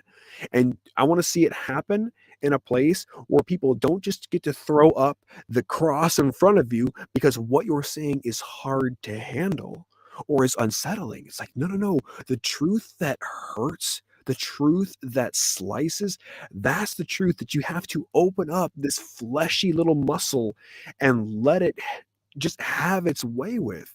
Because as painful as it's going to be, once you swallow that down, man, you are so much better for it. You're so much stronger for it, and you're so much more knowledgeable for it. Absolutely. You're healthier mentally, physically, everything, You spiritually. You are. But there's so many people out there that fight against it because Twitter and social media for these people are replacements for their lives. Yes. They run to these little fantasy lands online where they can pretend to be Captain America online. And they can pretend to be this superhero that's going out and righting all the wrongs, right? Like, people out there literally attacking Vic for going to Moldova because they donated money to a charity. So they did more than him, who physically went to Moldova to help refugees. Yeah. This is the world we live in now. It's complete lunacy. And like, you have to also wonder at a person's mental state when they're going to be insidious about somebody's act of selflessness. It's like, really, you're going to bitch about somebody who literally went a full world away to go and help people that he's never met, never talked to, probably can't even engage in conversation, but by proxy with them, you're literally going to try and rain on his efforts because what? Because you don't like the person? Yeah. If that's the case, then literally go away forever. But like you were saying, so many people, the social media for them is a substitute for their actual life that they could be living. And what I think is crazy too is that you have people out there who, when the social media experiment started, when Facebook and MySpace were really coming into their own, people were like, "Oh, cool! It's a place I can go and keep up with." Well, Facebook originally, I could keep up with my fellow students. I can post some funny pictures about things that I went and did over the weekend. We can have little pot stirring conversations about these art pieces that we're all having to view for art class or whatever lecture. There was this idea that it was going to be a tool to help people connect and be able to share intimate moments, Hmm. fun stories, anecdotes, the little farm game that everybody was into for a while there. Like, Farmville. Oh my goodness. yeah, there was such potential there, but for so many people who never had to struggle or who faced the dark night of the soul, but chose to just shut the door and not deal with it, those are the ones for whom the high school popularity contest is still in full swing. And when they recognize that, oh, the more hate I level, the more likes and interactions and comments I get, the more shares. Well, shoot, I guess I'll just keep up with my outrage and my outbursts because, yeah, it makes me noticed. It makes people notice me. And for them, the idea of being infamous trumps being genuine, trumps just being well liked, trumps being taken as a well-intentioned, well-meaning person. Because, oh, if I'm getting dings, I'm getting that little shot of dopamine. If I'm getting dings, people notice me. If I'm getting dings, that means that they care, Exactly. when the opposite is so true.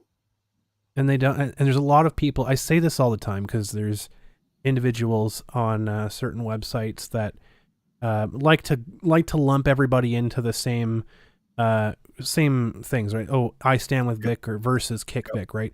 There are bad identity actors politics. on all sides. What I will say is there are far fewer people on the extremes than there appear to be, because there's people Mhm. that just love the chaos. There's people Yes. that will just Oh, join. They'll wear whatever jersey it takes to piss the other person off just to keep the fight going, because they're glorified arms dealers, right? They oh, profit off of yeah. it. Yep. It's Whether like the friend in Catan who realizes that they have just a really crappy setup, and so instead of actually trying to build their settlements, they just build roads to try and cut everybody else off just because it throws a wrench in somebody else's plan. Yeah. It's like they profit somehow, whether it be emotionally, whether it be financially. They profit from everyone being in chaotic arguments and Yep. fighting and everything else like that. Drama, like, myself, like, I profit off of it, but I don't perpetuate. I don't keep it going forever, right? Like, Mhm. the over the time frame, when we've been waiting for the appeals for Vic, right? I've far and few between have discussions about things. I usually have discussions about when something comes up on Twitter or something online. Yeah. Far and few between. But there are people out there that will day in, day out be doing nothing but talking about this person or that person, or making up drama constantly for the sake of making up drama, or Oh, yeah. creating accounts to have accounts fight with other people. It's such Oh, ridiculous nonsense. it's so funny because, like, I'm very very much a firm believer in that same train of logic where, okay, yes, I'm going to address something when it comes up, but I Yeah. don't have to keep harping on it. It's like, No. once I've said everything I have to say about it, what's the sense in continuing to talk about it? I already have all my viewpoints out, which is why, like, last time you and I spoke, and the topic just kind of came up to social media in general, I said, I typically don't respond to anybody on any post that I create because Hmm. I put within that post all my thoughts, everything I want to say. If I had anything else, I would just pin another post right below it. So once I'm done, it's like I don't really care what argument or what insult somebody is going to level at me is going to be because I've already stated my piece. It can either be accepted or not accepted. But then I just move on to the next thing. I don't have to stay and dwell on it. Exactly. And it's you see a lot of people out there that continually jump the sides of the fence to keep the fire stoked because they only exist. They're only important. And there's a certain rainbow clown on Twitter that I'm speaking directly to. They're only important when there is a controversy going on. They're only relevant. They're only getting attention. They're only getting likes. They're only getting replies. They see the little Twitter thing, and there's only a 1 next to it when there's something actively going on, or they're actively going after somebody like myself, or they're going after Vic, or they're going after Nick, or they're going after, Quentin or whoever. That's the only time that they're relevant. Like I brought it up. Is that one episode of King of the Hill? I think it was Dale, not Dale. It was what's the bald guy's name on King of the Hill? Bill. Bill. When Bill dressed up for Santa Claus for Christmas, and everyone was loving him. It was so great. He was getting so much attention. And he was like, "Oh man, this is amazing." Then Christmas was over. He's like, "Okay." So he goes out still dressed as Santa Claus. And everyone's like, "Oh, okay, well, that's kind of weird, but all right, cool, Santa Claus." Then it's June, and he's still dressed as Santa Claus. And they're like, "This is kind of creepy." All right, dude. So that's what I equate them to. They've never had that adoration. They've never had that like, a amount of people gushing about them. And they need that. They need that, whereas like other people, it's just like I don't care. Like I said to that one idiot today, it's like I don't care if I'm broadcasting to a deaf chicken. That's still more of an audience than most of those people could bring in. Like, well put. Yeah, it oh man, and that I think that's where you can really lay the I guess the what's the word I'm looking for? You can really lay the tragedy of our current situation at the feet of social media and the anonymity that it provides. And the unfortunately, fact that, and the fact that you have people that, while they're not being paid in money for the heinous things that they say and do online, they're being paid in likes and retweets and shares. exactly. And it's crazy because my father, he used to be a reporter. And when you're doing certain columns, oftentimes if you write a column for a newspaper weekly, you're paid for the column. And so, like, yes, your opinion on something, it ends up mattering because it's keeping your lights on, it's keeping food on your table. Well, these people are not being paid to do this, or maybe there are a few of them, and they're on the take from somebody because they're just supposed to be pot stirrers, and they're just supposed to invoke violence and rage in people. But people are just being paid with those dopamine hits. Yes, exactly. And I just like wish nicotine. that you could. They're addicted to it. You just want to grab them by the ears and be like, "Look, none of this matters. None of this means anything. You're literally just getting this feel-good shot to your brain for being a cruel son of a bitch online." And that's it. You get to go to bed addicted to outrage, wake up the next day, and just find the next thing to be pissed off about. Like, how about you read a book? How about you go take up a collection from the neighbors in the little block of buildings that you live in and go donate that in canned goods to a homeless shelter? Like, I don't know. Why don't you go volunteer to plant trees somewhere? Do something. Do something productive. Yeah, be paid with an experience and not a ding. We don't need it. Kyle Cowden with the $1.99 super chat. Here's 0.005% micrograms of dopamine methylate at will. We're gonna inject that right in there. There you go. Thank you so much, Kyle, for that. I appreciate that. Oh my goodness. No, it's 100% true though. Like, there's so many other things that they could be doing that would actually be giving back to society and be productive, but this is what they choose to do. They choose to attack people that are literally across the world from them. You have people in Finland and Germany attacking people in the United States that are choosing to go to Moldova to help out people who are being displaced by a war, a literal war. And you have people going to imaginary wars on Twitter over disagreements because of anime. Right? Like priorities. And like you and I have already talked about how it's because of who we are, and how established we are and what dog we have in the fight. It's like, yes, we're essentially on the front lines of that culture war. Yeah. And we hopefully are engaging eloquently.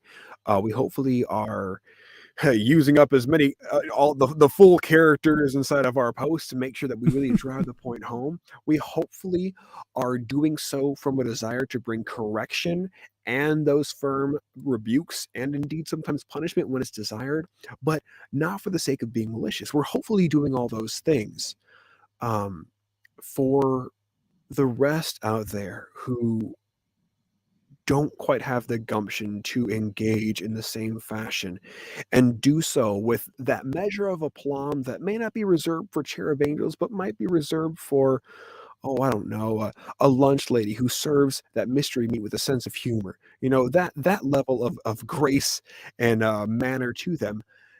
When it comes to them, you have the ability to simply not look. You don't have to engage in this. You have to limit Exactly. how much social media you take in.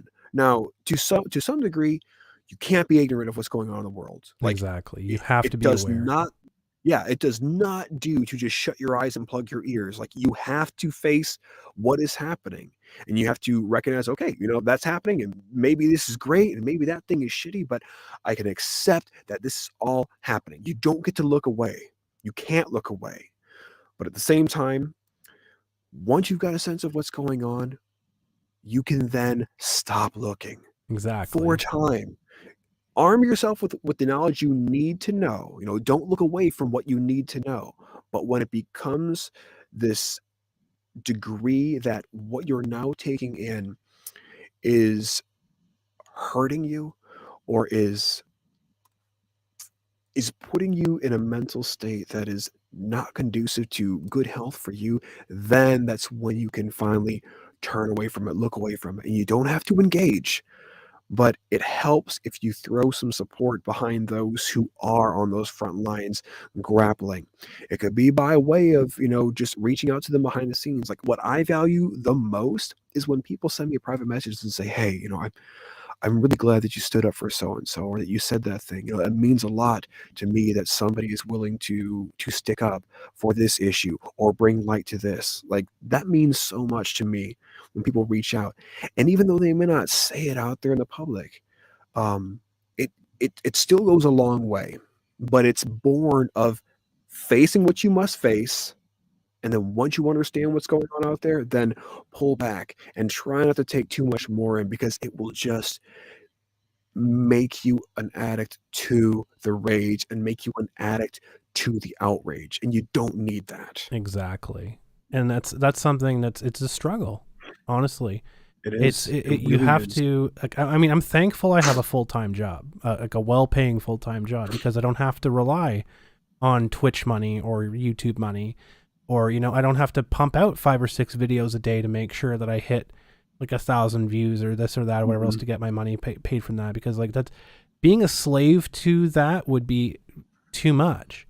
But Oh, yeah. if there's weeks I don't have stuff to talk about, I'm not going to have a show that week. That's the way it goes. It goes back to like being meaningful about when you do talk, being Mhm. meaningful about Oh, what you yeah. do say, because you see like one of the biggest criticisms of the other side of the other side of the aisle that I get is, oh, well, like Crumb's really quiet about this. Why hasn't Crumb said anything about this yet? It's like, because I have a fucking life. Right? Yeah. Don't just live on social media with the rest of you animals. Yeah, Oh, like goodness. I literally during the week, I'm working, and if I ever post on Twitter, it's usually because I'm on a bathroom break or something, or I'm on like Right. lunch break. Right? It's like when they say Facebook knows when you're taking a dump. Oh, It's you're like absolutely seriously. right. Like I have a rule during the work week that I will allow myself to briefly check my social because usually I'm just clearing out messages in the morning. And then sometimes I don't adhere to it if somebody's like private messaging me and I have to engage in a conversation. But during the work week, I don't like to let myself check any social media until the work day is done. So for me, that'd be about 6 p.m. And then it's like, okay, cool. And I've finished everything that needed to be done. Now I'll go on and check. And I typically have, after I'm done going through my notifications and responding to who I've got to respond to, I have a 3 swipe rule. And so I'll go to the home and I'll swipe once, I'll swipe twice, I'll swipe 3 times. If nothing catches my eye, then shut it down. Good. That's Move very on with my good. day. Yeah, that's very good. I mean, like Aiden Paladin, YouTuber, did a really good series, like a really good video on that. A fairly long video, but a very good video about fear of missing out. It's a FOMO. Oh yeah. And Oh yeah. that is very much that is very much what drives social media right now, is the fear of missing out. And like I've had, like, when I first started in Twitch, and I was making a drive to get affiliate, and I was making a push to try and get consistent viewership and everything else, I fell into that FOMO. Like every waking moment that I'm not working or sleeping, I have to be streaming. Like I fell into that, and it did a lot of negativity to my life during that time, in terms of health, in terms of like social life, all that stuff. I had to learn when to dial that, like how to dial that back and have a balance between. And I kind of settled into a nice little groove right now. But yeah, people have to figure that out, because you fall into that trap of living this second life on social media, this nice sterilized perfect little life that you have for yourself on social media. And then when Monday morning comes around, or whenever it is, you have to go back into work, and then reality sets in, and then it's like, it's not good. It's not good anymore. Well, like when you're a person who has something to say, and you recognize that when you do say something, people are listening, then you realize, oh, it's a responsibility. It's like you not only is there a responsibility built into that, but then you recognize, wow, I don't just have to talk to fill time and space. Exactly. I can literally just talk when I have something to say, and the people will take notice. It's like, for my channel, excuse me, I don't typically post every single week. I haven't had time to put up much content in the last couple of months because we've been so busy with our now 1-year-old.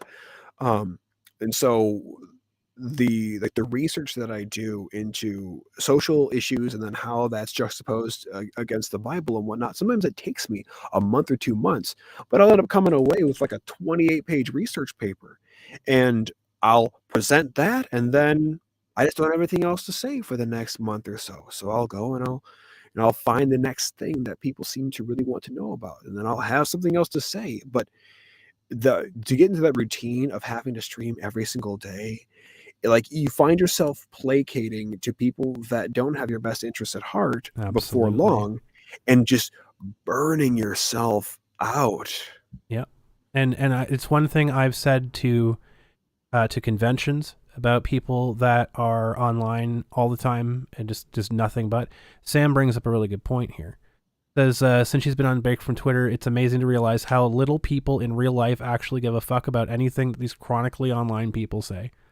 Yeah. Oh my gosh, yes. Like, my wife and I, we do sort of like what Dave Rubin does, and we'll do a month social just purge, where it's like the only thing that we'll enjoy is YouTube, because we listen to music and stuff on YouTube, but we don't check Twitter, no Reddit, no Facebook, none of that. Only thing that we have are just like messaging to talk to our friends. That's it. Yeah. And it is amazing. It's almost like when you get out of a really terrible relationship and you just get shit done for the next 30 days. It's kind of like that. But you're exactly right, Sam. Like, you realize how little people who are actually living and operating in the real world, who aren't afraid to just go to a restaurant and get their food, and don't have to have everything simply DoorDash because they just can't today. Like, you find out that, oh crap, there's a great big beautiful tomorrow out there shining at the end of every single day, and holy crap, I could do something about it. I could get out there and I could go bird watch. I could feed squirrels. I could dig a hole and fill that hole. You know, I could go shine my car. I could do literally anything. Literally anything. Literally anything. Well, and Sam is saying, well, obviously the bombard conventions and companies to try to get people canceled or fired from work or whatever, but you can't control that. We can't control how we react to it and move forward. Companies can too, and companies need to figure that out. Companies need to figure that part out, because They can have opinions blown at them all the time. They don't need to listen to every single wackadoo on the internet about what their opinion is. Listen to your fucking customers, listen to your fans, listen to the people that are supporting you. Then you listen to their shareholders. Why is it such a fucking stretch to listen to the people that are actually filling your building? Right. And here, you brought up something that I want to talk about too. With this whole Warner Brothers kowtowing to the Communist Chinese Party and choosing to remove this scene within this most recent Amazing Beasts and Where to Find Them movie that shows that Dumbledore had or is in fact gay and had a romantic lifestyle with his guy. Like their choice to remove that because China decided to say keep them frosty, no fat chicks, make the boobs bigger, don't say gay. Their choice to do that shows such a level of hypocrisy that isn't being spoken to. I'm like, okay, where's my alphabet people raising hell about this? Where's my rainbow flag carriers at Funimation? Why aren't you raising hell about this? If you're so enraged by literally everything you find dissatisfactory in the world is you've got to just shit it out of your word hole online, then where's your outrage about this? Where's your outrage about this crap taking place within a society that has literally killed people by the millions, carted them onto trains? The Muslim Uyghurs has limited people to only being able to have one child, and damn it, it better be a boy, because if it's a girl, it's got to go in the fire. Like, where's our outrage for a communist party that under Mao saw over 20 million people killed? Like, where's your outrage with Warner Brothers having to kowtow to this? Come on, alphabet people. Yep. Show me just how much you actually care about your fellow man, and show me how much issues really mean to you. Like John Cena, I used to have a high level of respect for him, out the window. Oh, yeah. When he decided to show that he's got a vagina for every single orifice on his body by trying to apologize for saying that Taiwan was in fact a country. And he apologizes to the CCP because, oh, well, I just want the next Fast and the Furious movie that I'm not even a fifth wheel, but an 18th wheel on to come out in China. Like, really? Mm-hmm. Are you taking crazy pills, John? Has the testosterone that you're taking finally just shrunk your nuts up to now they're just an inverted meat glove of what they used to be? Like, tell me, alphabet people, where is your outrage if you're so serious about every single other issue, especially those in entertainment that somehow infringe on your right to be and express who you are? Where is your outrage about Warner Brothers' decision to cut out the fact that we get to find out that, hey, Dumbledore and Grindelwald were lovers? Where's your outrage about that? Because if you can't even speak to that, I don't even want to hear them try and defend anybody or come for anybody else. Because if we can look at the humanitarian crisis and tragedy that is the CCP and simply go, then your opinion to me is of next to no value. It's of littler importance to me, and is, I guess, akin to the slime that will accumulate at the corner of an exasperated fat man's mouth when he's trying to walk down an up escalator. Well, we saw exactly where people's lines were with Will Smith, right?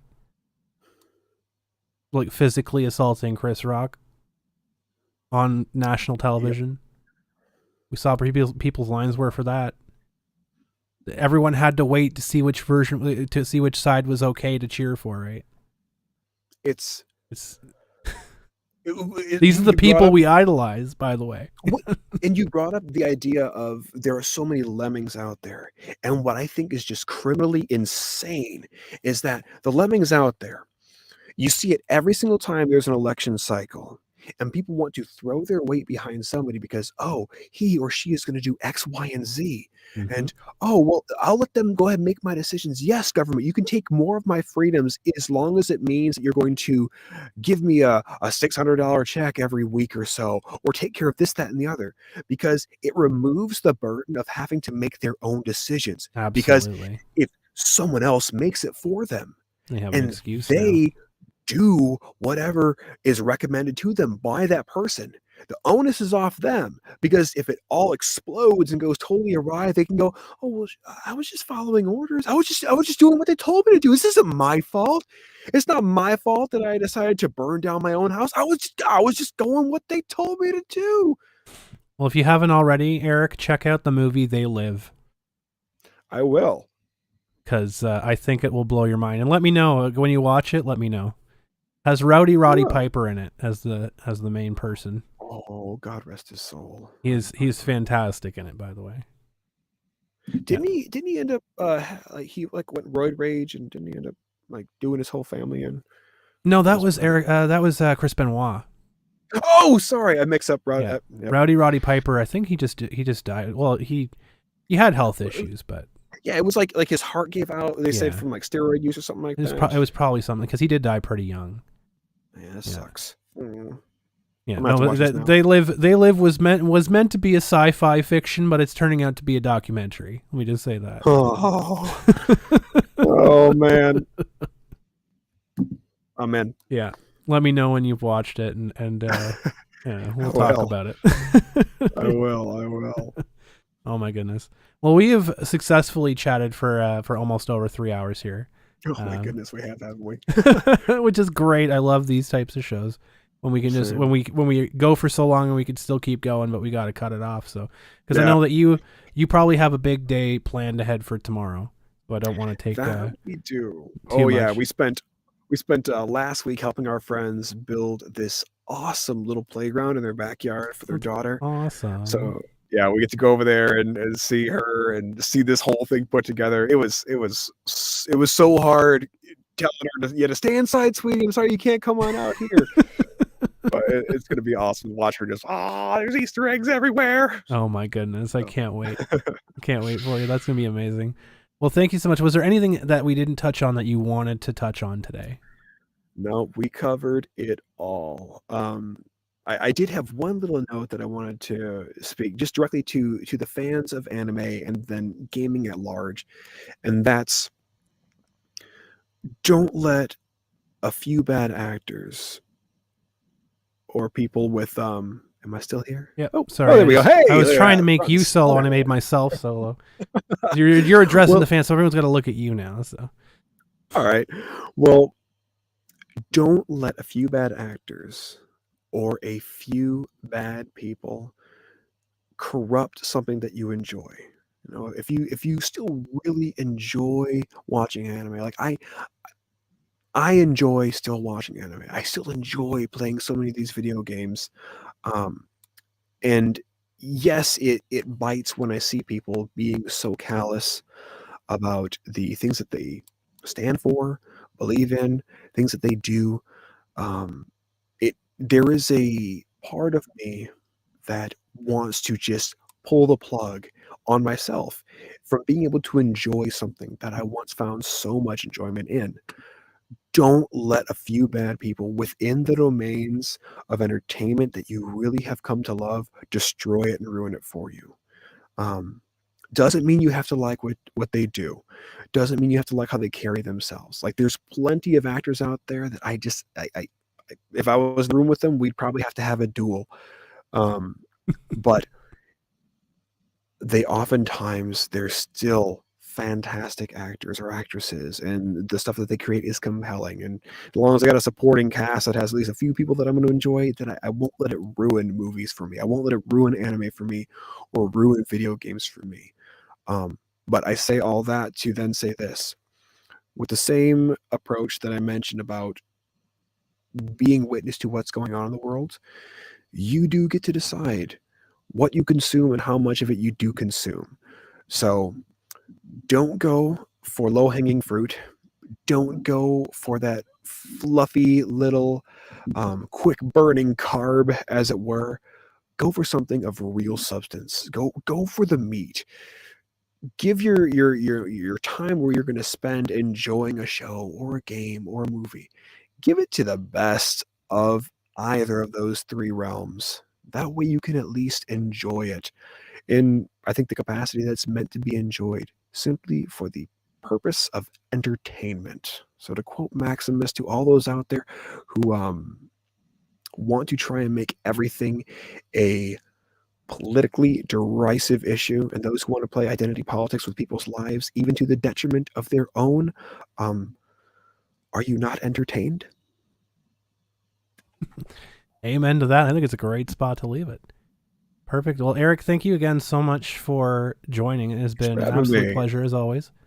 And you're always welcome back anytime. We'll have to get both you and Greg on here one day. We'll have to do it. I tell you what, get a round table session, power keg me and Mercado on here, and we'll blow the roof off the place. Exactly. It'll be so much fun. But yes, guys, thank you so much. I've linked all of Eric's stuff. You can find it all in the description there. You can check him out on Twitch, on YouTube, on anywhere that he is. You can find him. So this has been another wonderful Canuckleheads episode, folks. And until next time, as always, keep your stick on the ice